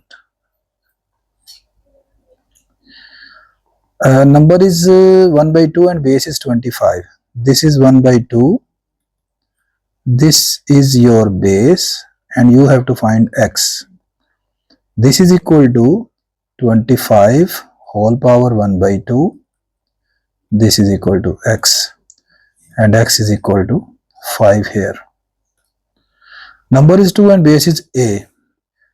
This is written as log of base e, and suppose this is x. This x is anti-logarithm that we have to find. This is e square log of this is x. And if you want to write this number in the decimal form, you can use calculator. Okay. This question is very interesting, and it will clear all of your concepts about logarithm and anti-logarithm. With the help of a logarithm and anti-logarithm, find the value of 3.28 into cube root of 690 into 0.4171.84. Calculator may be used here. In other words, we have to evaluate this with the help of logarithm and anti-logarithm. So firstly, we suppose this whole expression is equal to some x. Let the answer is x is equal to 3.28 into, this is the cube root of 690 over 0.417 into 1.84.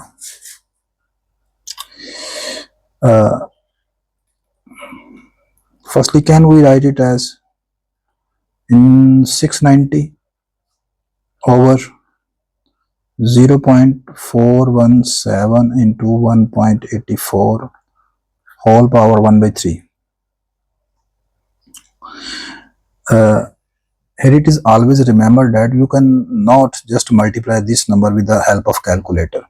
In every step you have to use the laws and properties of logarithm. Otherwise, if you multiply the number in the denominator with the help of calculator, then you can also divide 690 by this number.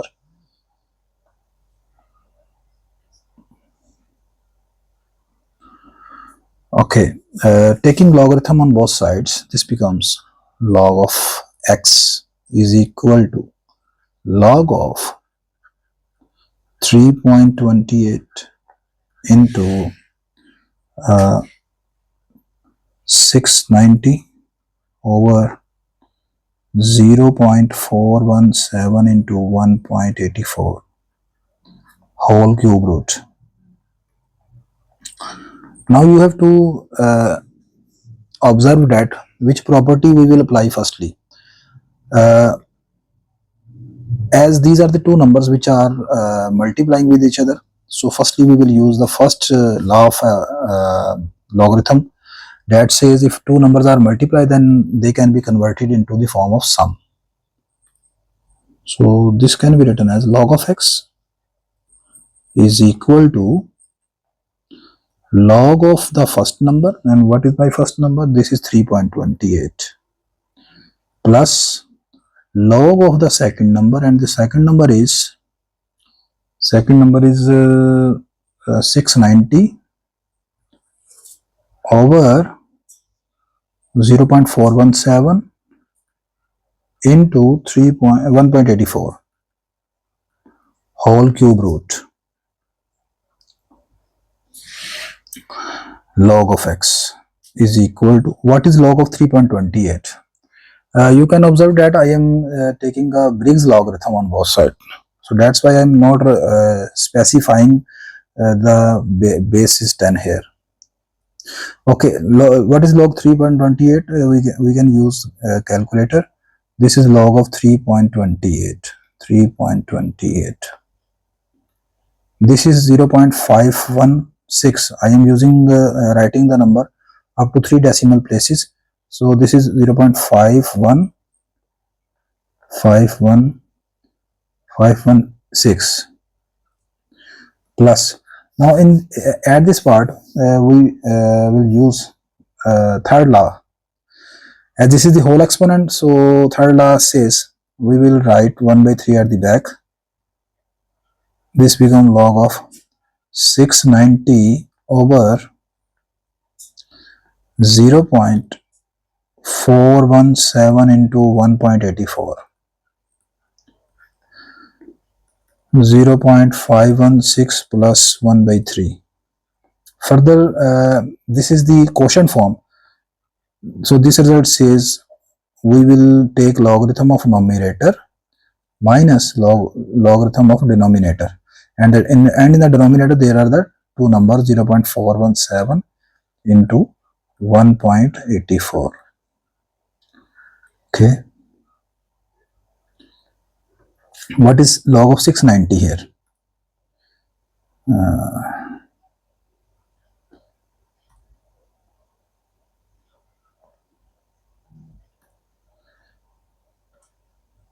This is log of x is equal to 0.516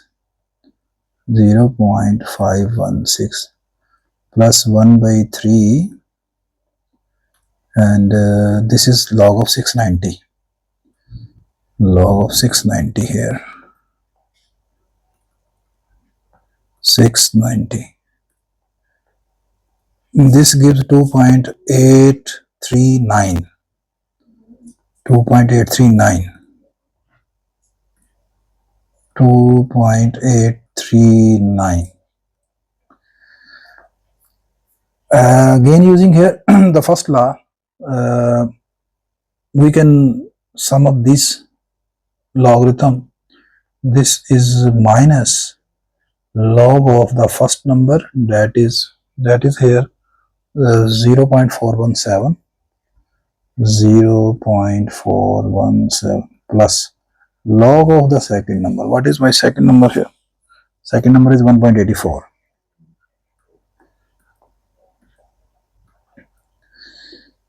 Zero 0.516 plus 1 by 3, 2.839 plus, what is log of 0.417? Log of 0.417. Log of 0.417. I am calculating both of the logarithm at the same time, plus log of 1.84. 1.84.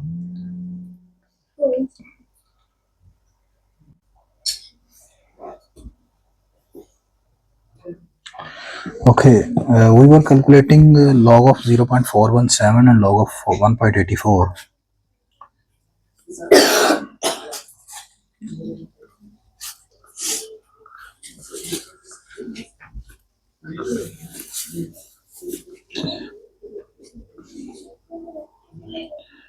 This is log of 0.417 plus log of 1.84, and this gives us minus 0.115,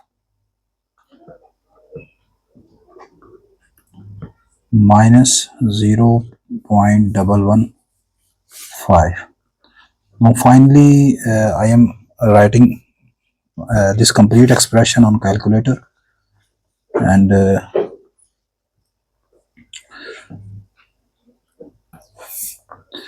this is 0.516 plus 1 over 3 bracket 2.839 minus 0.115 bracket close, and this gives 1.424. This is log x 1.424. Because we have to find x, so taking anti-logarithm on both sides, this is equal to x anti-log of 1.424.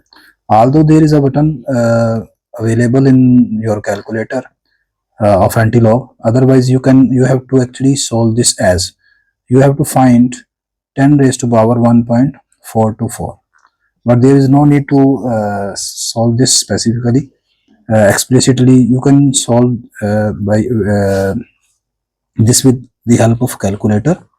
How will you solve? You will press shift and log. You can see this is same as I have written here, 10 raised to power 1.424, and this gives x is equal to 26.546. So this is your final answer of this question.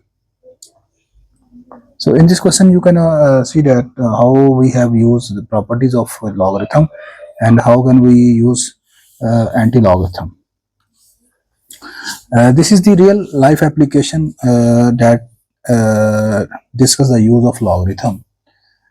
This is a statement type problem. This problem says a germ, provided that all conditions for its growth are fully available, spread at a rate that can be determined by the following formula. In this formula you can see there are the two numbers, capital N and T, where capital N represent the number of germs and T represent time in hours. Find how many germs will be present if 3 hours are available to pass. We have given a formula that can calculate the number of germs after a time T.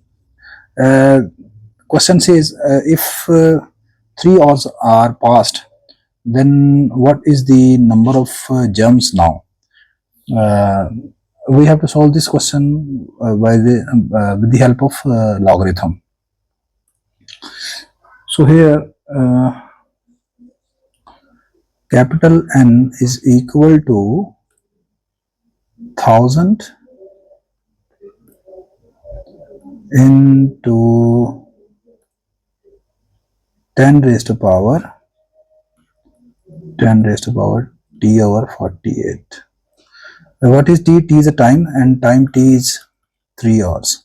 So put T is equal to 3 here. This becomes N is equal to 1000 10 over 3 over 48. This is equal to 1 by 16. Now taking logarithm on both sides, I am taking a common logarithm on both sides.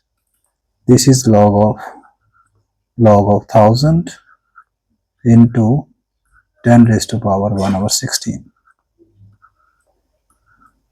By using the first law, this can be written as log of 1000 plus log of 10 raised to power 1 over 16 here. Log of 1000 clearly is 3. Otherwise you can use calculator.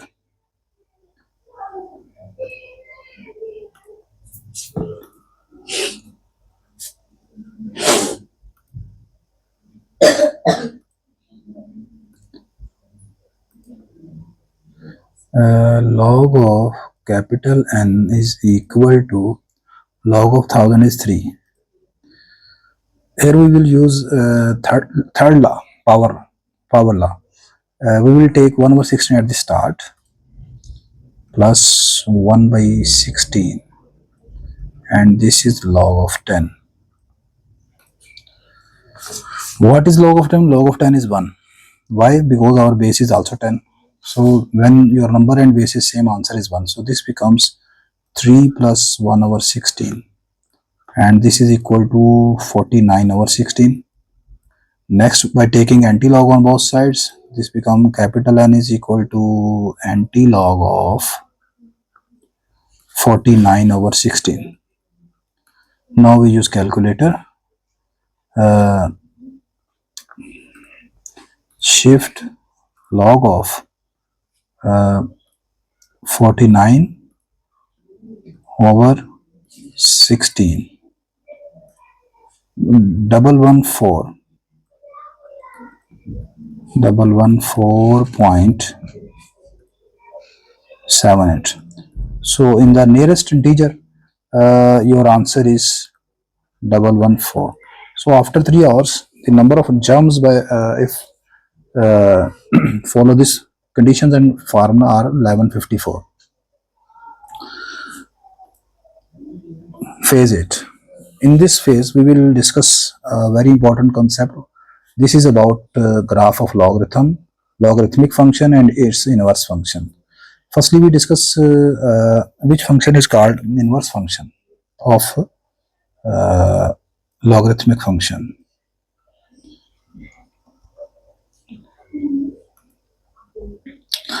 You know, if y is equal to log xa, this is a logarithmic function, then y is equal to a raised to power x is called inverse function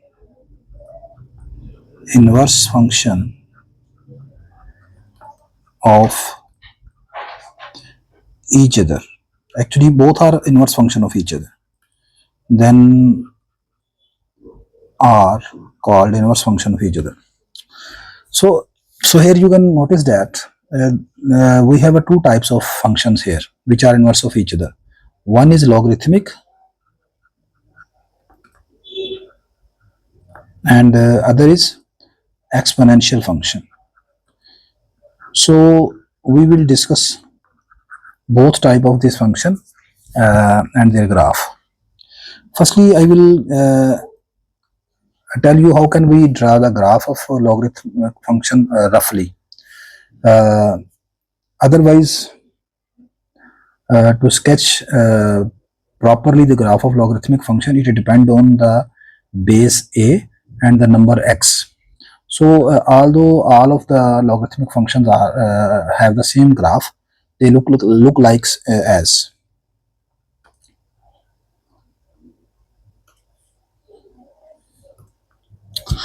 I am drawing the graph of y is equal to log ax. Just a minute, please. I have to copy this slide.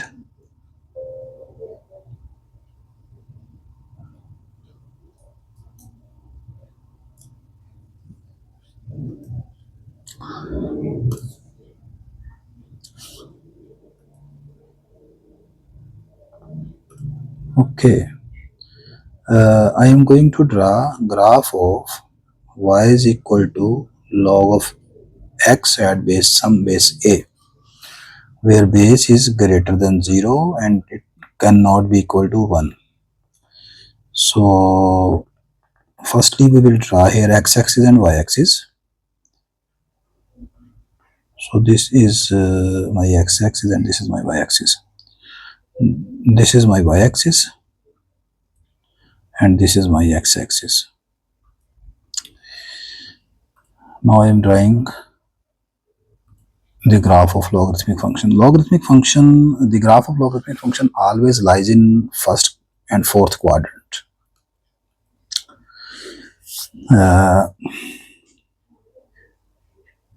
It is an increasing function, and it moves along y-axis, and it sorry, just a minute please.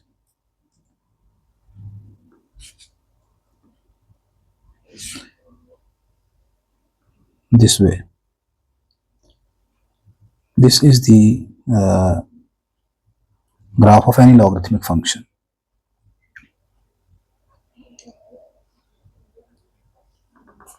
Yes. The point where it cut x-axis, this point is called x-intercept. This is the x-intercept. This point can be calculated by just putting y is equal to 0. You know, at x-axis all points of y are 0. So when you put here y is equal to 0, this become log of x at base a. Now if you find its exponential form, this become a raised to power 0 is equal to x. A raised to power 0 is 1 here. So x is 1. So the coordinates of this point is x1 and y is 0. So it means every logarithmic function must cut the x-axis at point 1, 0. So this is the x-intercept. Logarithmic function can never crosses the y-axis. Although if we change x by some number x plus 1, x minus 1, etc. If your number is simple x, then it can never crosses y-axis, not touch y-axis. Further, this is the first thing that you have to notice. This is the x-intercept, or the point of or a point of intersection of the graph of logarithmic function and the x-axis. There is no point of intersection of logarithmic function in the y-axis. Second thing, asymptote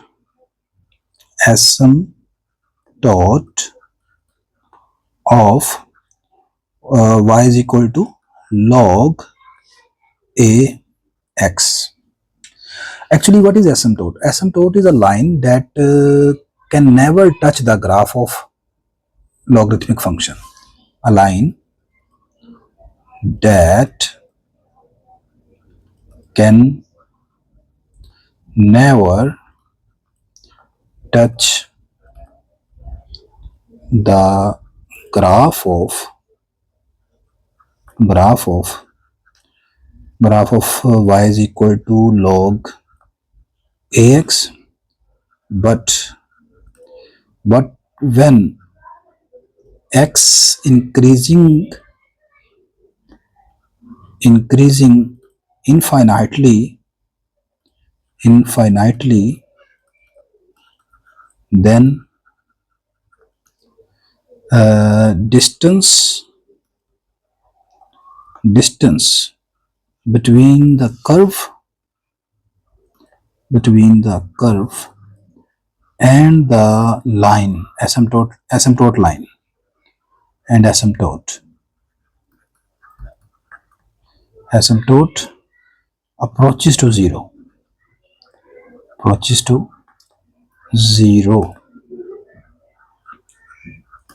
So you can notice here from this graph which line is asymptote of y is equal to log ax. You can notice that when we increase the value of x infinitely between this portion 0 to 1, then this yellow graph moves along y-axis. So actually in the example of y is equal to log ax in a logarithmic function, y-axis is the asymptote. Asymptote, ASY asymptote in short words, asymptote of logarithmic function log ax. What is the equation of y-axis? Another way you can say that x is equal to 0. X is equal to 0 means y-axis. X is equal to 0 is the asymptote of logarithmic function. This is not difficult to find. This is actual definition, but the working criteria is different. Suppose, for example, I want to find the asymptote of log 3x base 5. You have to choose just set this number 3x equal to 0 and find the value of x. This is x is equal to 0. So it means x is equal to 0 means y-axis. Y-axis is the asymptote of this graph. We can take one more example. Suppose y is equal to log base 5. This is x minus 1. And you have to choose the line which playing a role of asymptote for this graph. You have to just put this number equal to 0. This become x is equal to 1. So x is equal to 1. This line is the asymptote of this graph. Okay. Further, some important things that you can notice from here. As I discussed, graph of logarithmic function lies in first and fourth quadrant. In first quadrant, you know your x is positive and your y is also positive. While in the fourth quadrant, your x is positive but y is negative. You know which values of x, due to which values of x your y become negative. Yes, between these values. When your x lies between 0 to 1, in this portion, your y is always negative. As when your x becomes greater than 1, then your graph crosses the x-axis and it reaches to the first quadrant, and in the first quadrant y is always positive. So this is the only portion 0 to 1 when y is negative. It means whenever you find the value of some number which lies between 0 and 1, suppose your number is 0.05 and you want to find the value of its value, I do not know what is its value, but its value will be always negative, because this number 0.05 lies between 0 and 1, so that's why its logarithm will be negative. You can verify it as this is log of 0.05 05. This is, you can see this is minus 1.30, that is the negative value. So now I hope you have understanding of the graph of logarithmic function, its asymptote, its x-intercept, that actually represent the point of intersection of coordinate axis, and graph of logarithmic function. Further, suppose I want to draw the graph of this function.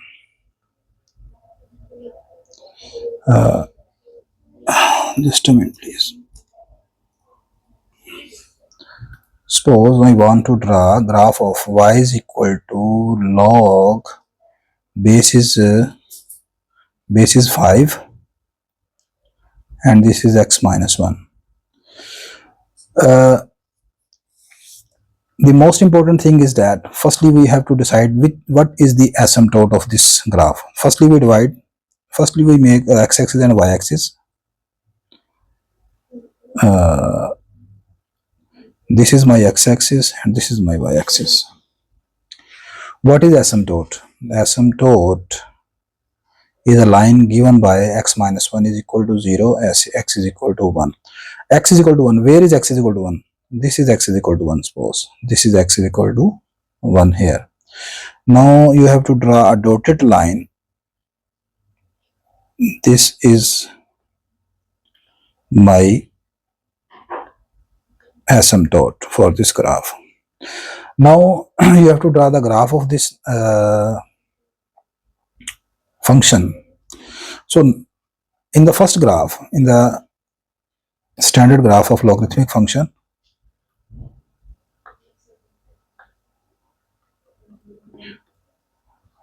you have noticed that this standard function graph moving along y-axis, and then it reached to the first quadrant.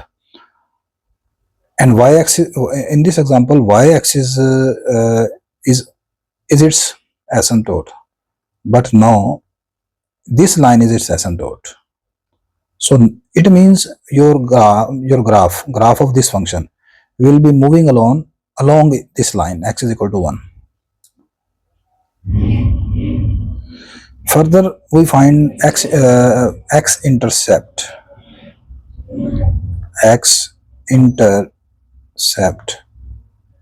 That is the point of intersection of x-axis and the this curve. So put y is equal to 0. This become, always remember, whenever you have to find x-intercept, you will always put y is equal to 0. So this is 0 is equal to log of x minus 1 at base 5.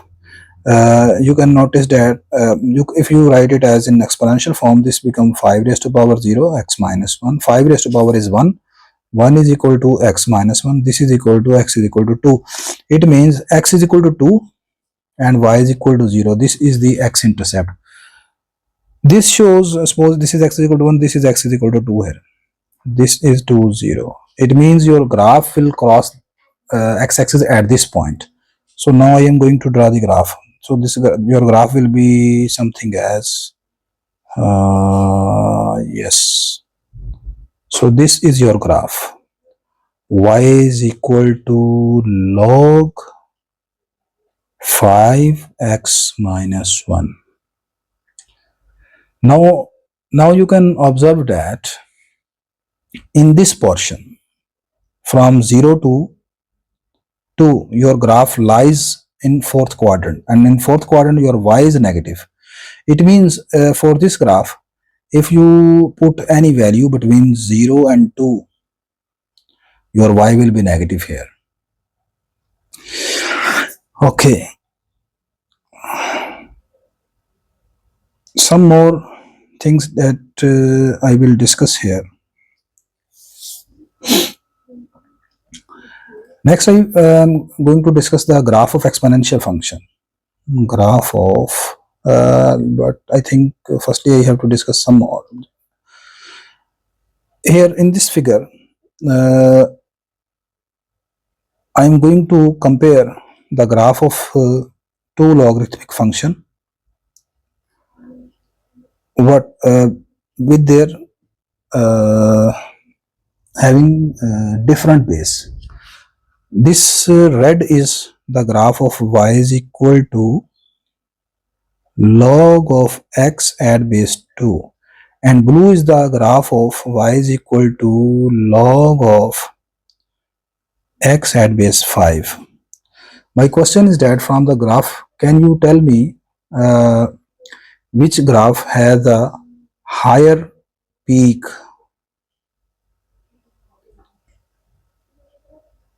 or have more height? You can observe that the red graph, which has a base 2, this graph is above the blue graph.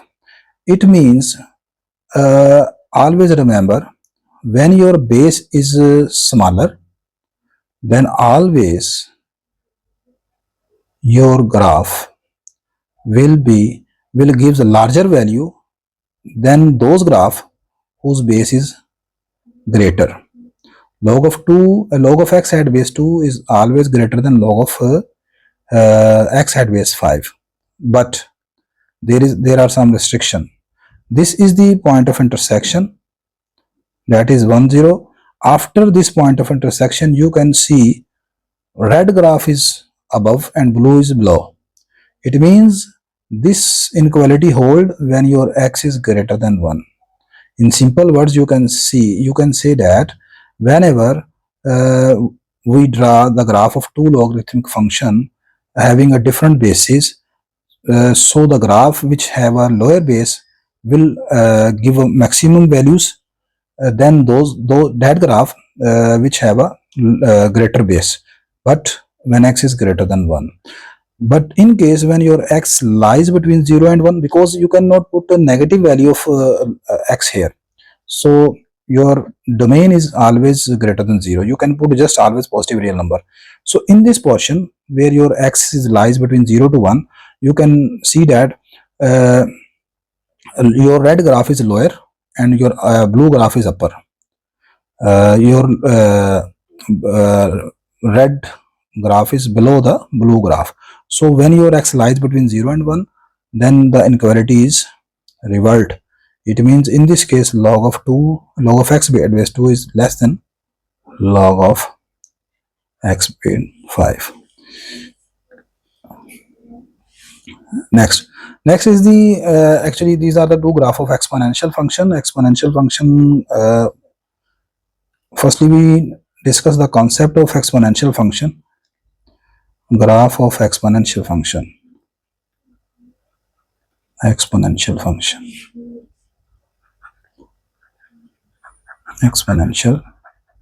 function.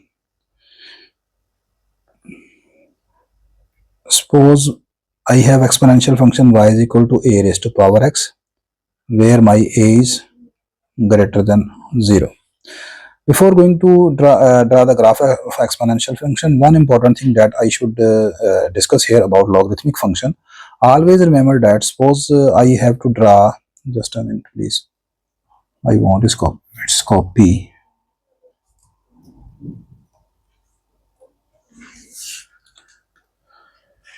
Suppose I want to draw the graph of minus log a x. You can compare this as, this is the graph of logarithmic function for y is equal to log ax, but this is minus time log of ax. Now its graph will revert along x-axis, mean to say its graph will be look like as we revert this graph along x-axis. Now it start here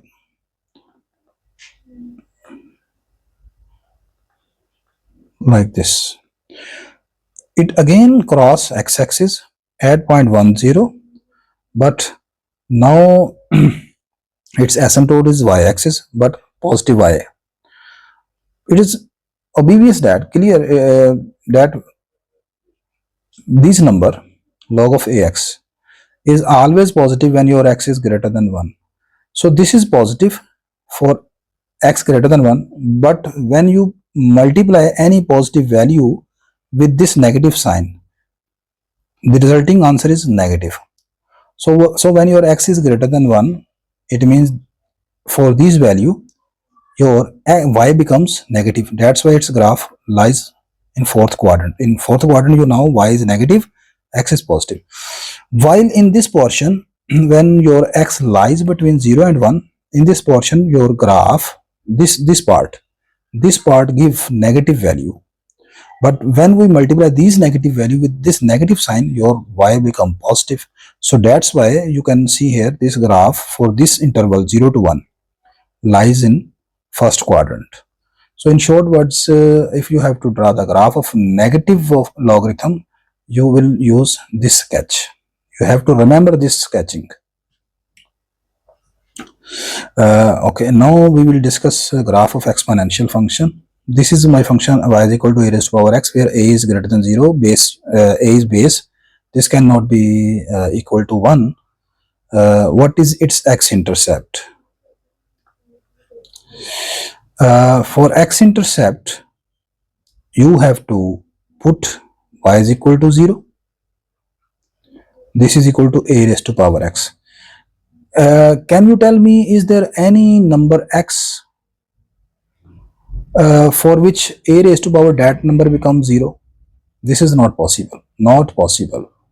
You cannot find any value of x such that a raised to power x is equal to 0. This is not possible. It means there is no x-intercept.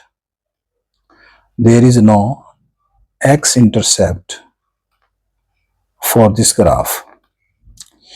What is y-intercept? Yes, this will be possible for exponential function. For y-intercept, you will put x is equal to 0, this become 1. So y-intercept is the point 0, 1. This is the point of intersection of this curve and y-axis. So you can observe that in case of exponential function, x-intercept does not exist and and y-intercept exists. But in case of logarithmic function, x-intercept exists and y-intercept does not exist. Now I am drawing the rough sketch of exponential function. Suppose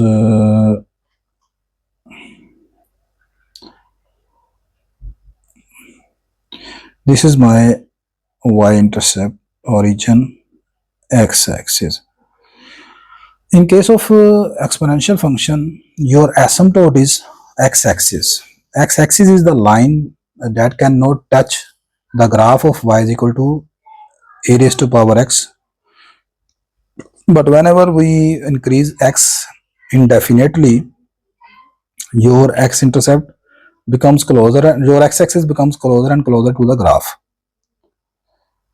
In short words, you have to remember the graph of exponential function, and it will be very helpful when you have to sketch the graph of some tedious function.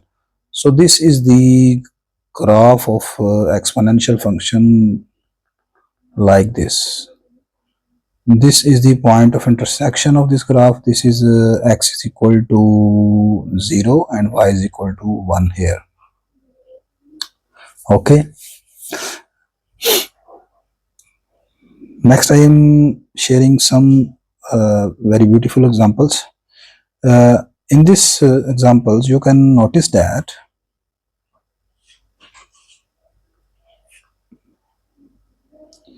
I have drawn the graph of two function y is equal to 2 raised to power x by green function. This is graph of y is equal to 2 raised to power x, and this is y raised to power 1 by 2x.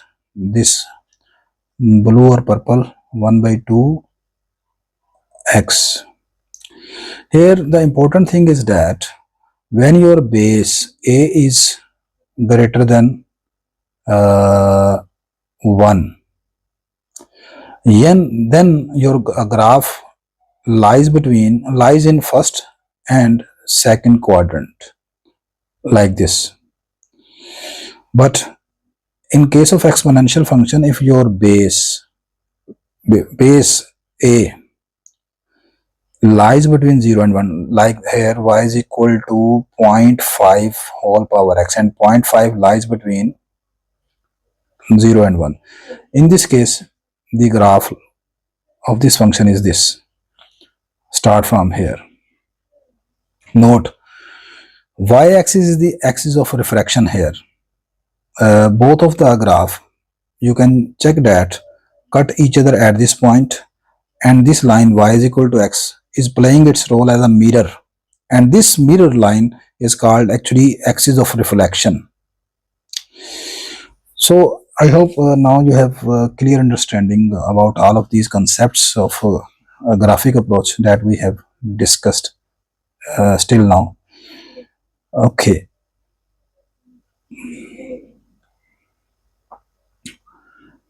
The next is the last important thing. Do you know axis of reflection?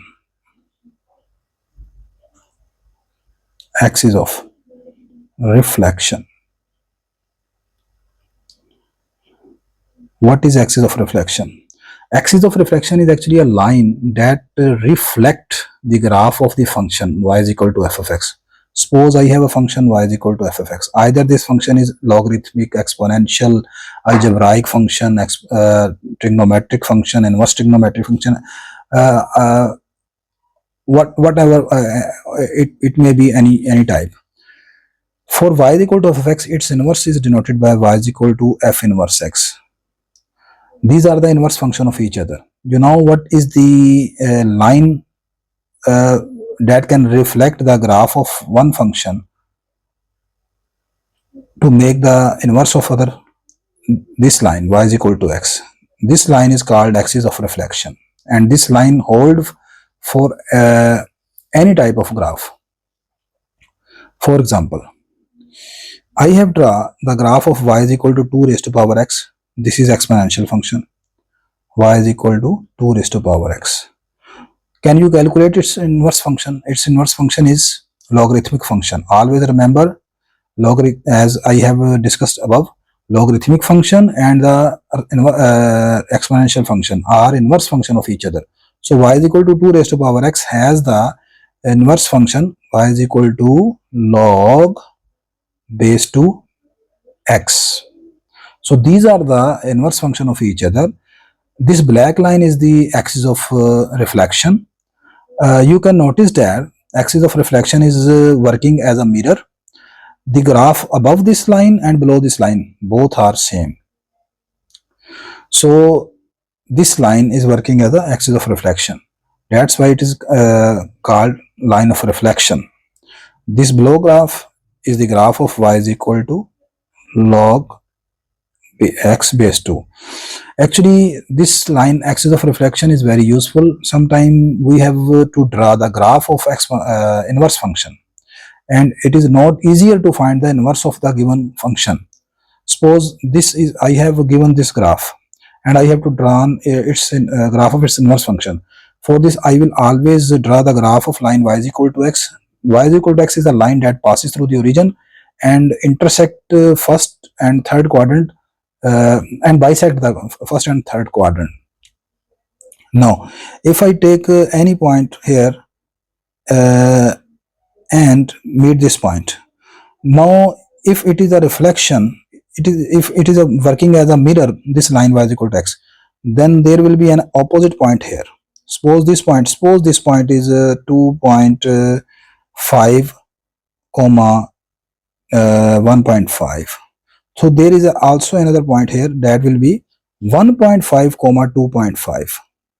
So by joining all of such points, by using this line of symmetry, line of reflection, I can draw the graph of inverse function. So these are some important things. I know these are some difficult concept, but it is necessary to discuss all of these things.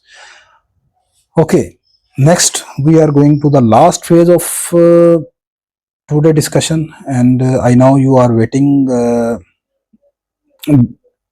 this phase very seriously. Solution of PYQs for PM1. In next, I am going to discuss some important and repeated questions that were asked frequently. So let us discuss. But firstly, I am going to save this video. Okay, this is the first paper 4 PM1 01R. This is the regional paper 1, and unluckily I have right now I have no paper of 2025. Otherwise, I will discuss the latest one. Okay, there is no problem. In all of these question papers, I have observed that each time the same questions are repeated, but with a change of some numerical values. So we have to go at page number 16 of this paper. Yes, this is the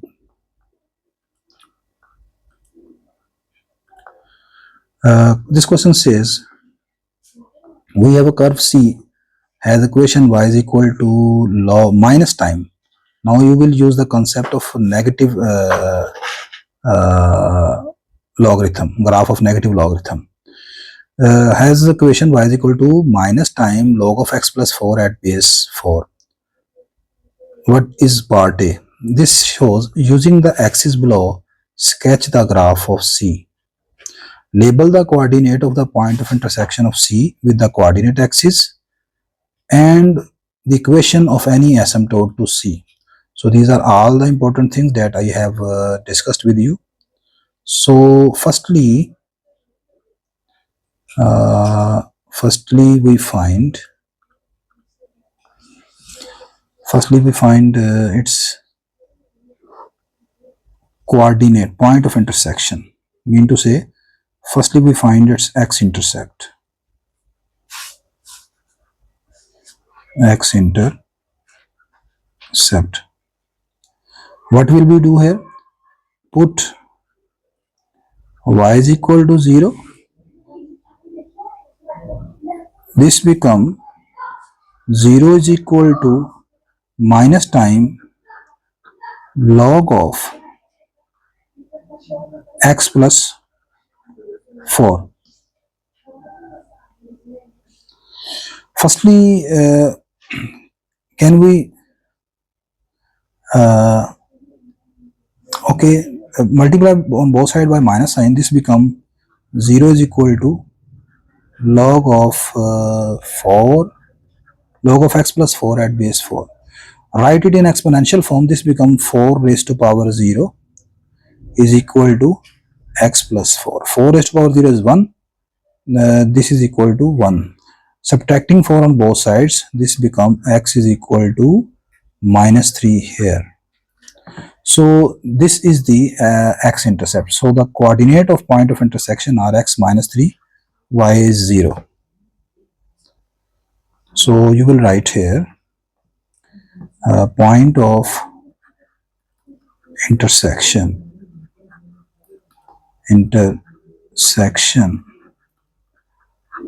of x-axis and the curve is minus 3, 0. Next, does there exist any y-intercept? Yes, this is possible because this is not a standard graph. This is a shifting graph.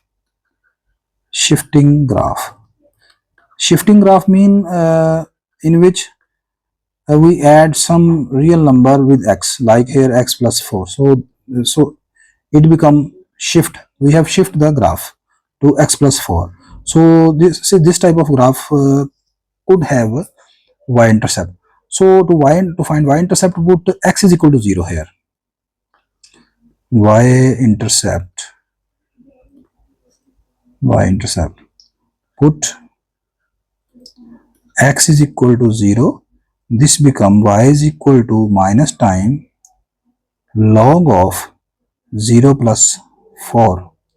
And this is equal to minus log of 4 at base 4. This is also base is given 4. I have told you when base and number are same, then answer is 1. So this is minus 1. So your y coordinate is, y-intercept is given by 0, minus 1. So these are the 2 points where the graph will pass. One is minus 3, 0 and other is 0, minus 1. Next, last thing, what is the asymptote?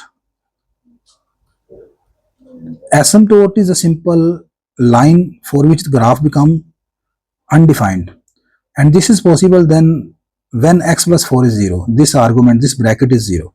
So put x plus 4 is equal to 0. Put x plus 4 equal to 0. This become x is equal to minus 4.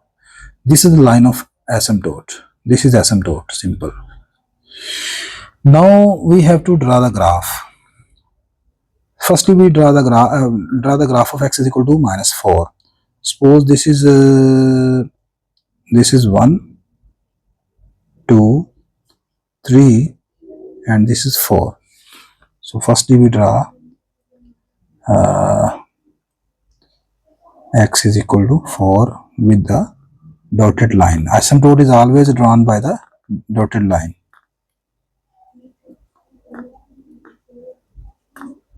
So this is x is equal to minus 4. Next we have to draw the coordinate of point of intersection. This is minus 3, 0. And this is here minus 3, 0. And what is point of intersection of y-axis? This is 0, minus 1. Suppose this is minus 1.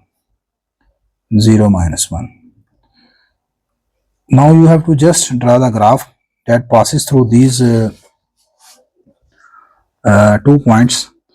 Now you have to use the sketching, rough sketching that I have shared with you. Its graph will be something as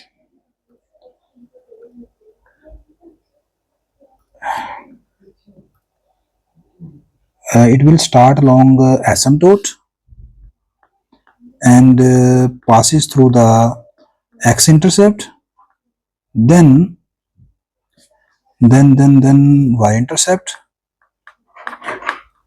and okay. So this is the graph of y is equal to minus time log of x plus 4 at some base 4, and it completes its first part.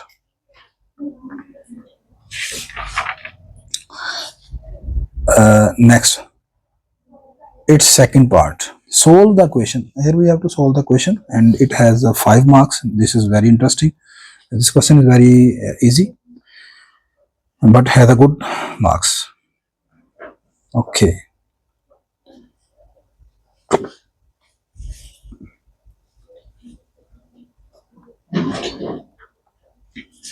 We have a sufficient space to solve all of these questions. And this is 7b, and it is log of 256 at base x plus 4 minus log of x plus 4 at base 4 equal to 0. You can observe that this type of question I have already discussed in my lecture. Firstly, you can notice that both of the bases are not same. So first we have to make same basis. But can we write 256 as 4 raised to power 4 at base x plus 4 minus log of 4 x plus 4. Here it always remember that you cannot applying the quotient law here, because the bases are not same. All of the laws always used when their bases are same. So firstly we will make the same basis. Now use here for this part we can use third law of exponent, third law of power, which says we will shift 4 at the start, and this become log of 4 at base x plus 4 minus log of x plus 4 at base 4 equal to 0. Okay. Now I will use the property. I told you, suppose I have a log of a at b. If you take reciprocal of this logarithm, then we will change the position of this number. This becomes log of b at base a. So applying this technique in the first logarithm, this become 4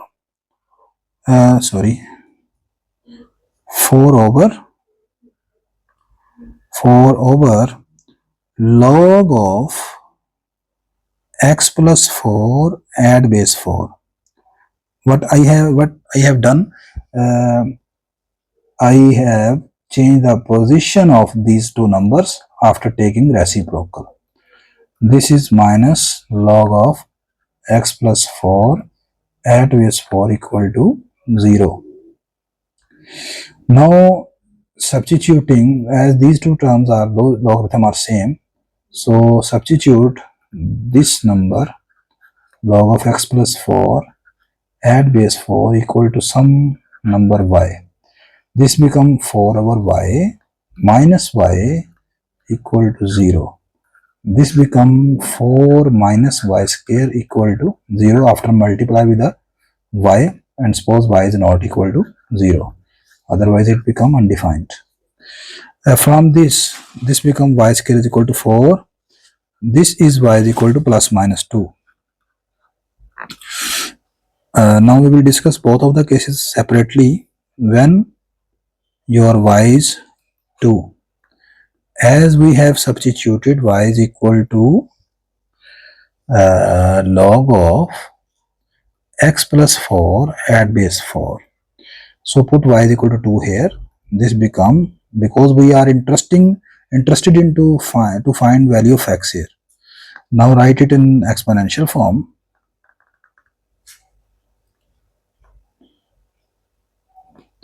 This become 4 square is equal to x plus 4. 4 square is 16, x plus 4, and your x is equal to 12 here, simply. So first value is 12. What is the second value?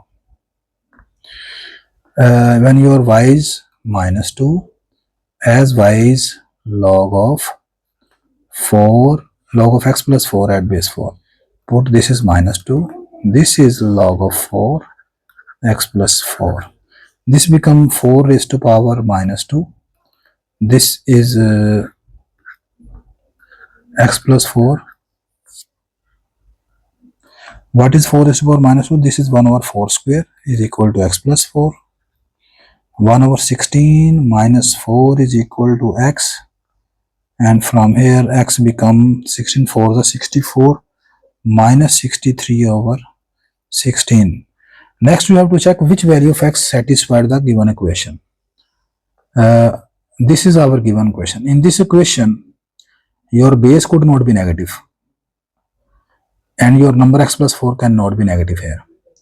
So you have to only check, is x plus 4 is positive or negative in both cases.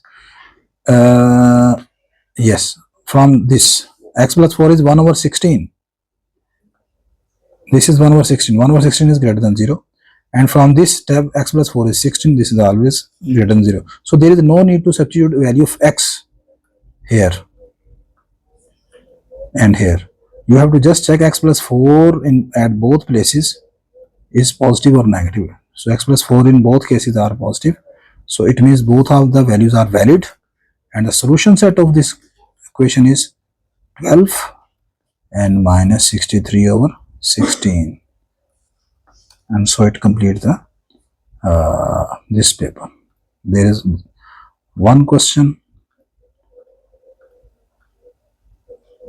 and this question has a marks 4 plus 9. So total 9 marks you can achieve from this paper.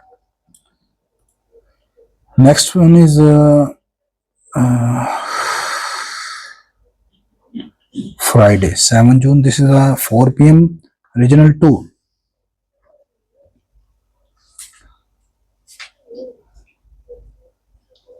Yes, this is also very interesting question paper, and I should yes.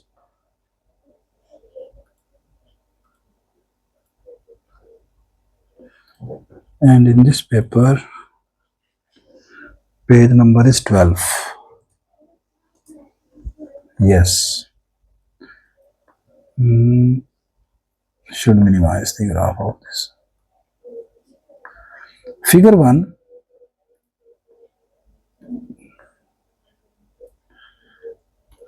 We have this figure. From figure 1 shows part of the graph of the curve with the equation y is equal to x plus 2 raised to power minus 4x plus 1.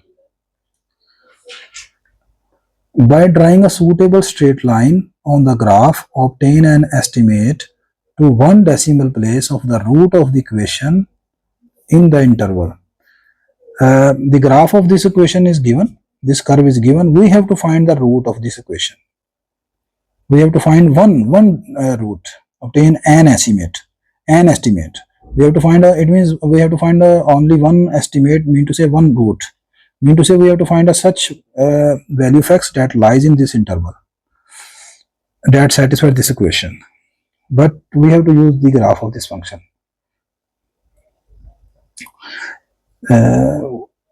given is y is equal to x plus 2 times minus 4x plus 1.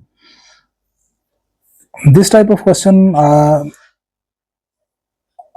will discuss now in another paper, but there are just change in that question is the change in values.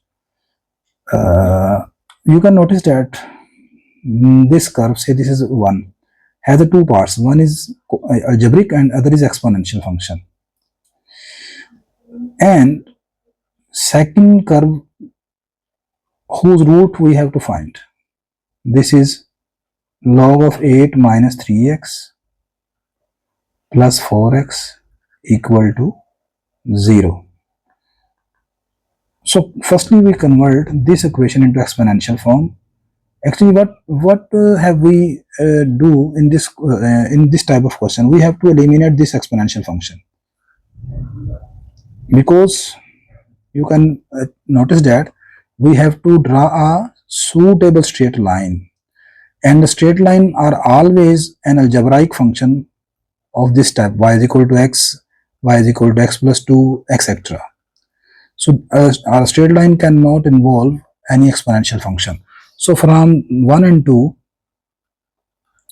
we have to eliminate exponential and logarithmic function. Okay, from 2 can we write it as log of 8 minus 3x at base 2. By shifting 4x on other side, this become minus 4x.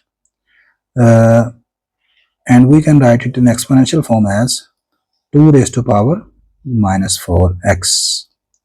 Okay. To make this number 2 raised to power minus 4x plus 1, I am going to divide on both sides by 2. Otherwise, if you cannot guess why am I dividing, you can expand this number. This is simply y is equal to x plus 2 raised to power minus 4x.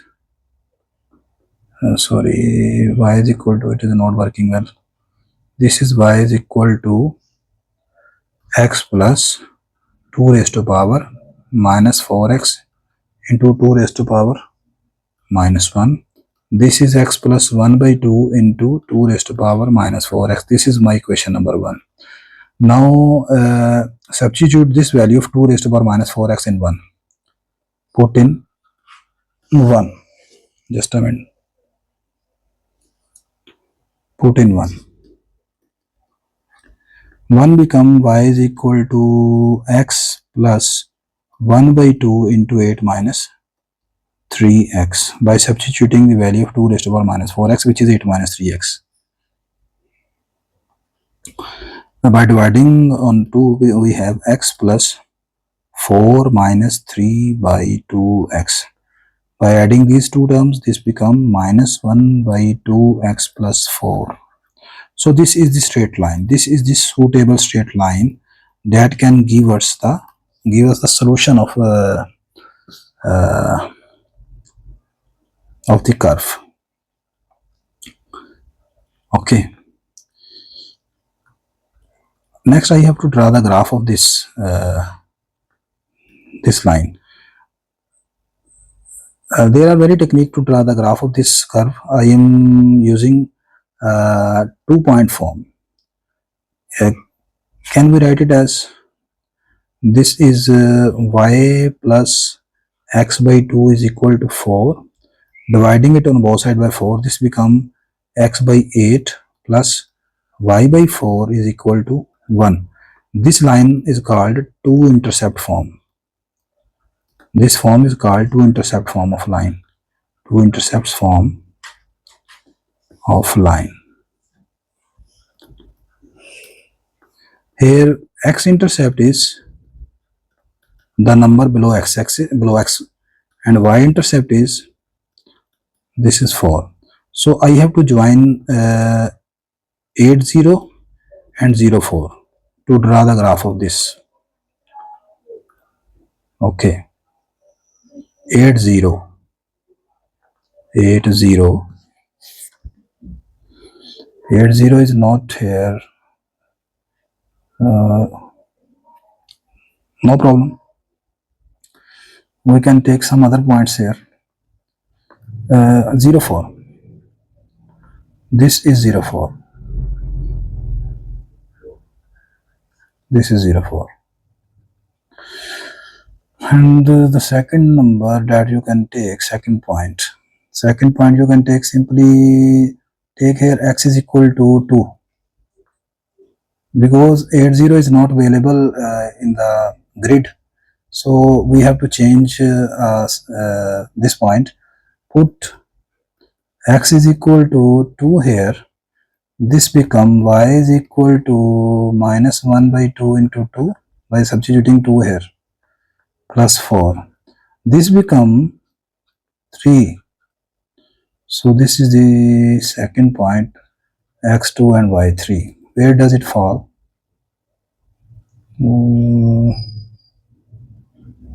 X2 and y3.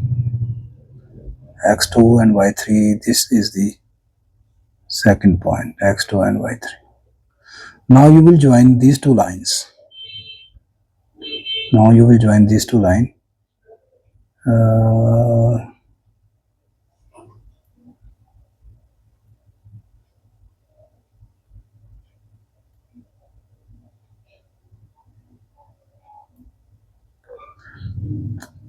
I was searching a ruler, but there is no. I have no ruler here. You can draw the exact line by using ruler here. So these are the 2 points where this line y is equal to minus 1 by 2x plus 4 cut the graph at 2 points. Now we have to estimate the value of x from here, because this I cannot draw the graph of this straight line exactly straight without the help of a ruler. So I can give you a rough idea. Each one unit on x-axis is divided into 10 small squares. And this is also here along y-axis.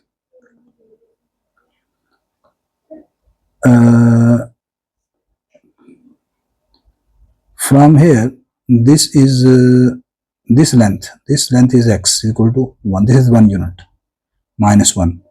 So this is 0.5, 0.6, 0.7, 0.8. This is 0.8, minus 0.8 something. So one of the estimate is x is equal to minus 0.8. And the other estimate you can check here.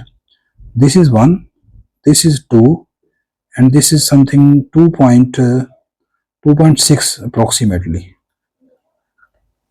Our x lies between, what is the range of our x? Our x should be minus 2 to 6.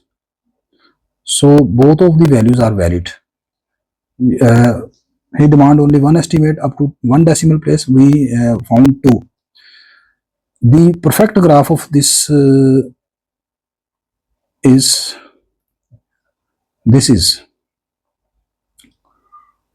that you can notice here. This is the minus 0.8 and this is 2.67 that we have found.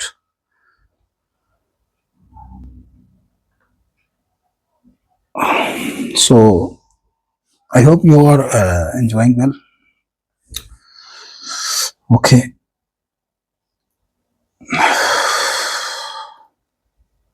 Next we move towards.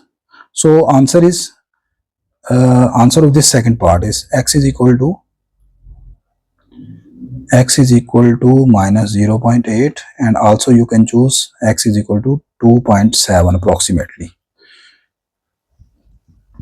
and it completes this paper.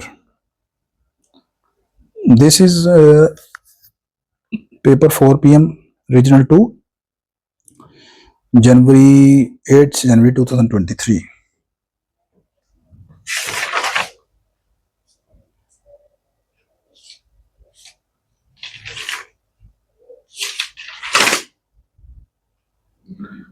and the question is given at 28 page. 28. Yes, this is the logarithmic equation that we have to solve, and it has 7 marks. Very interesting. The same scenario that I have discussed in the previous question. Firstly, we make the basis. Basis should be same. So firstly, we will apply the third rule here. According to third law, we can shift 3 at the start. This become log of x at base 4 plus 8 times log of x. You have to convert 64 in such a way that it becomes the power of 4 because your base is 4. So you know 4 raised to power 364. This is 24. This is log of x at base 4 plus, again applying the power law here, 3 will be comes at the start and it becomes 3 at the 24. This is log of 4 at base x is equal to 24. Now we can change the basis by using the result, which says if we have a logarithm of b at a, it can be written as log of a at base b. So this becomes 3 times log of x at base 4 plus 24 into 1 over, by taking reciprocal, this becomes log of x at 4 equal to 22 here. Substituting this number equal to t or y or whatever you can write. So this becomes 3 times t plus 24 over t is equal to 22. Multiply on both sides with the t, where t is non-zero. This is 3t square plus 24 equal to 22 times t. T is non-zero. This is 3t square minus 22t plus 24 equal to 0. This is the quadratic equation. You can use quadratic formula.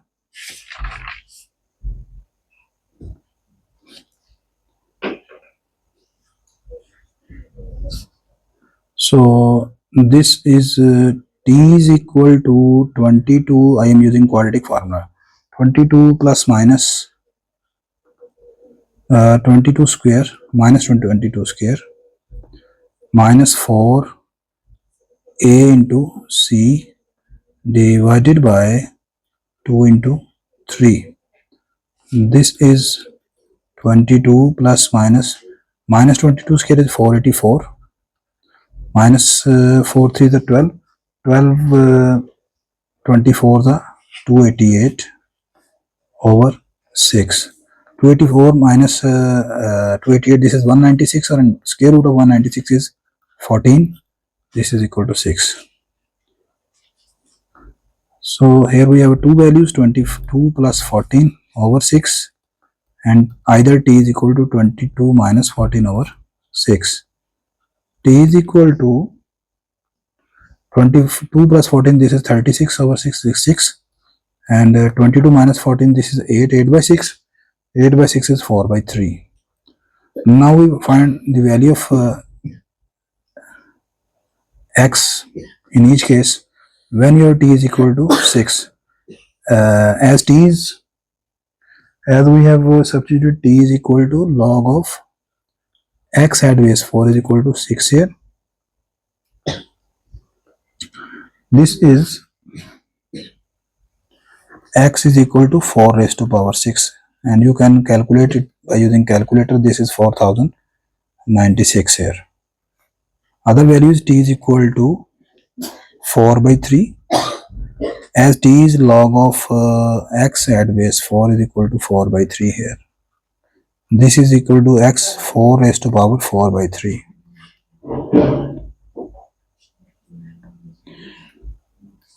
You can use calculator, otherwise without calculator we can solve it as 4 raised to power 4 cube root. 4 raised to power 4 means 4 into 4 into 4 into 4 whole power 1 by 3. This is 4 cube into 4 whole power 1 by 3. By cancelling out, this becomes 4 into 4 whole power 1 by 3. So both of the values are valid because x cannot be negative. X should not be negative here. Is x negative here? No. Both of the x are positive. So that's why the solution set of this equation is 4096 and 4 into 4 raised to power 1 by 3. This is 26 May 2023 here.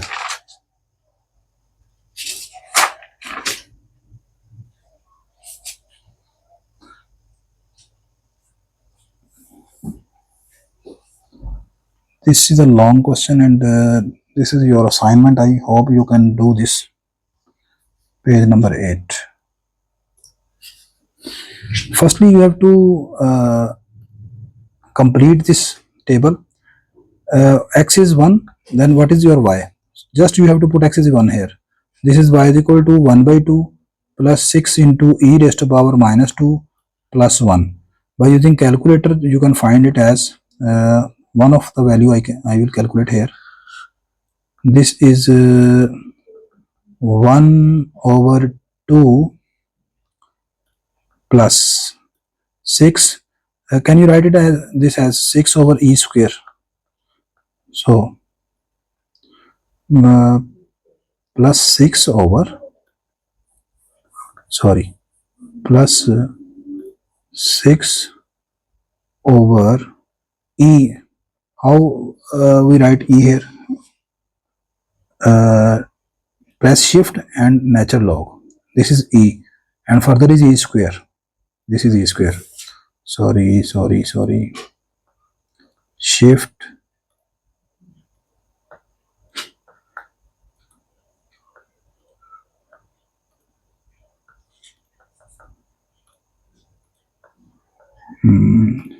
again. This is 1 over 2 plus 6 shift log. This is square. Yes, 6 over e square. Next is plus 1 equal. This is 2.31. Similarly, you can put 2, 5 and can complete this table and you have 2 marks for this question. On the grid opposite, draw the graph of this. Next we have to draw a graph of this. I am just sharing the graph of this. This is the graph of y is equal to x by 2, 6 into. By drawing a suitable straight line, this part have the same concept as I discussed earlier. Obtain estimate to 1 decimal place. What you will do here? You have to solve this logarithmic equation and have to eliminate this factor e raised to power minus 2x. How can we do this? This is 2x. Shifting this natural log on the other side, this become log of 36 minus log of 24 minus 5x. Applying the second law, this become 36 over 24 minus 5x. You know, ln mean log with base e. So this can be written as log of e, a log of 36, 24 over 24 minus 5x with base e. Now write it in exponential form. E become the power here, e become the base here. This become e raised to power 2x is equal to 36 over 24 minus 5x. But you can notice that here we have to find e raised to power minus 2x. So minus 2x by taking reciprocal on both sides. This becomes 1 over e raised to the power 2x equal to 24 minus 5x over 36. This is equal to e raised to the power minus 2x is equal to 24 minus 5x over 3x. Substituting this value here. So our suitable line become y is equal to x by 2 plus 6 times e raised to the power minus 2x, whose value is 24 minus 5x over 36 plus 1. I have substitute the value of e raised to the power minus 2x here, and remaining terms are same here. Now cancelling out 6 and 36, this becomes y is equal to x by 2 plus 1 by 6 into 24 minus 5x plus 1. Multiply 6 on both inside the bracket. This becomes 4 minus 5 by 6x plus 1. 4 plus 1, this is 5. And by taking the LCM of these two numbers, this becomes final minus 1 by 3x plus 5. This is the suitable line whose graph we have to draw. So when you draw the graph of this line,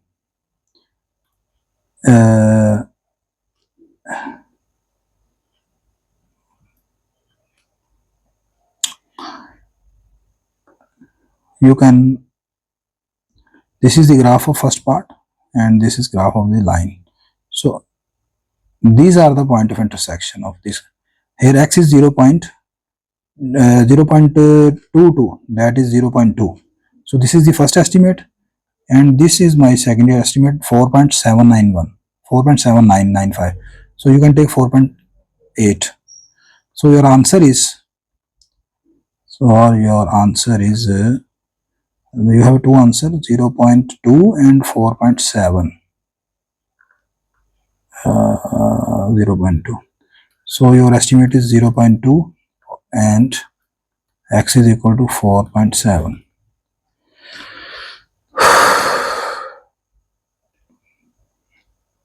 So now I hope you have a clear understanding about all of the concepts, and video becomes too much lengthy.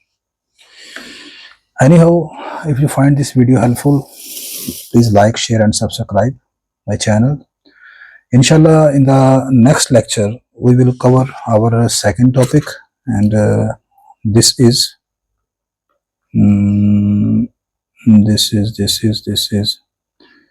the quadratic function, very important.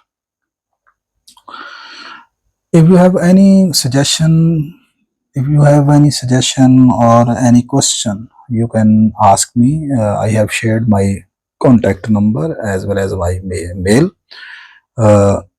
Inshallah, I will reply you. Further, if you want any personal assistance regarding your study, if you want to study with me online or offline, you can contact me. Okay, see you in the next lecture. Take care. Allah Hafiz.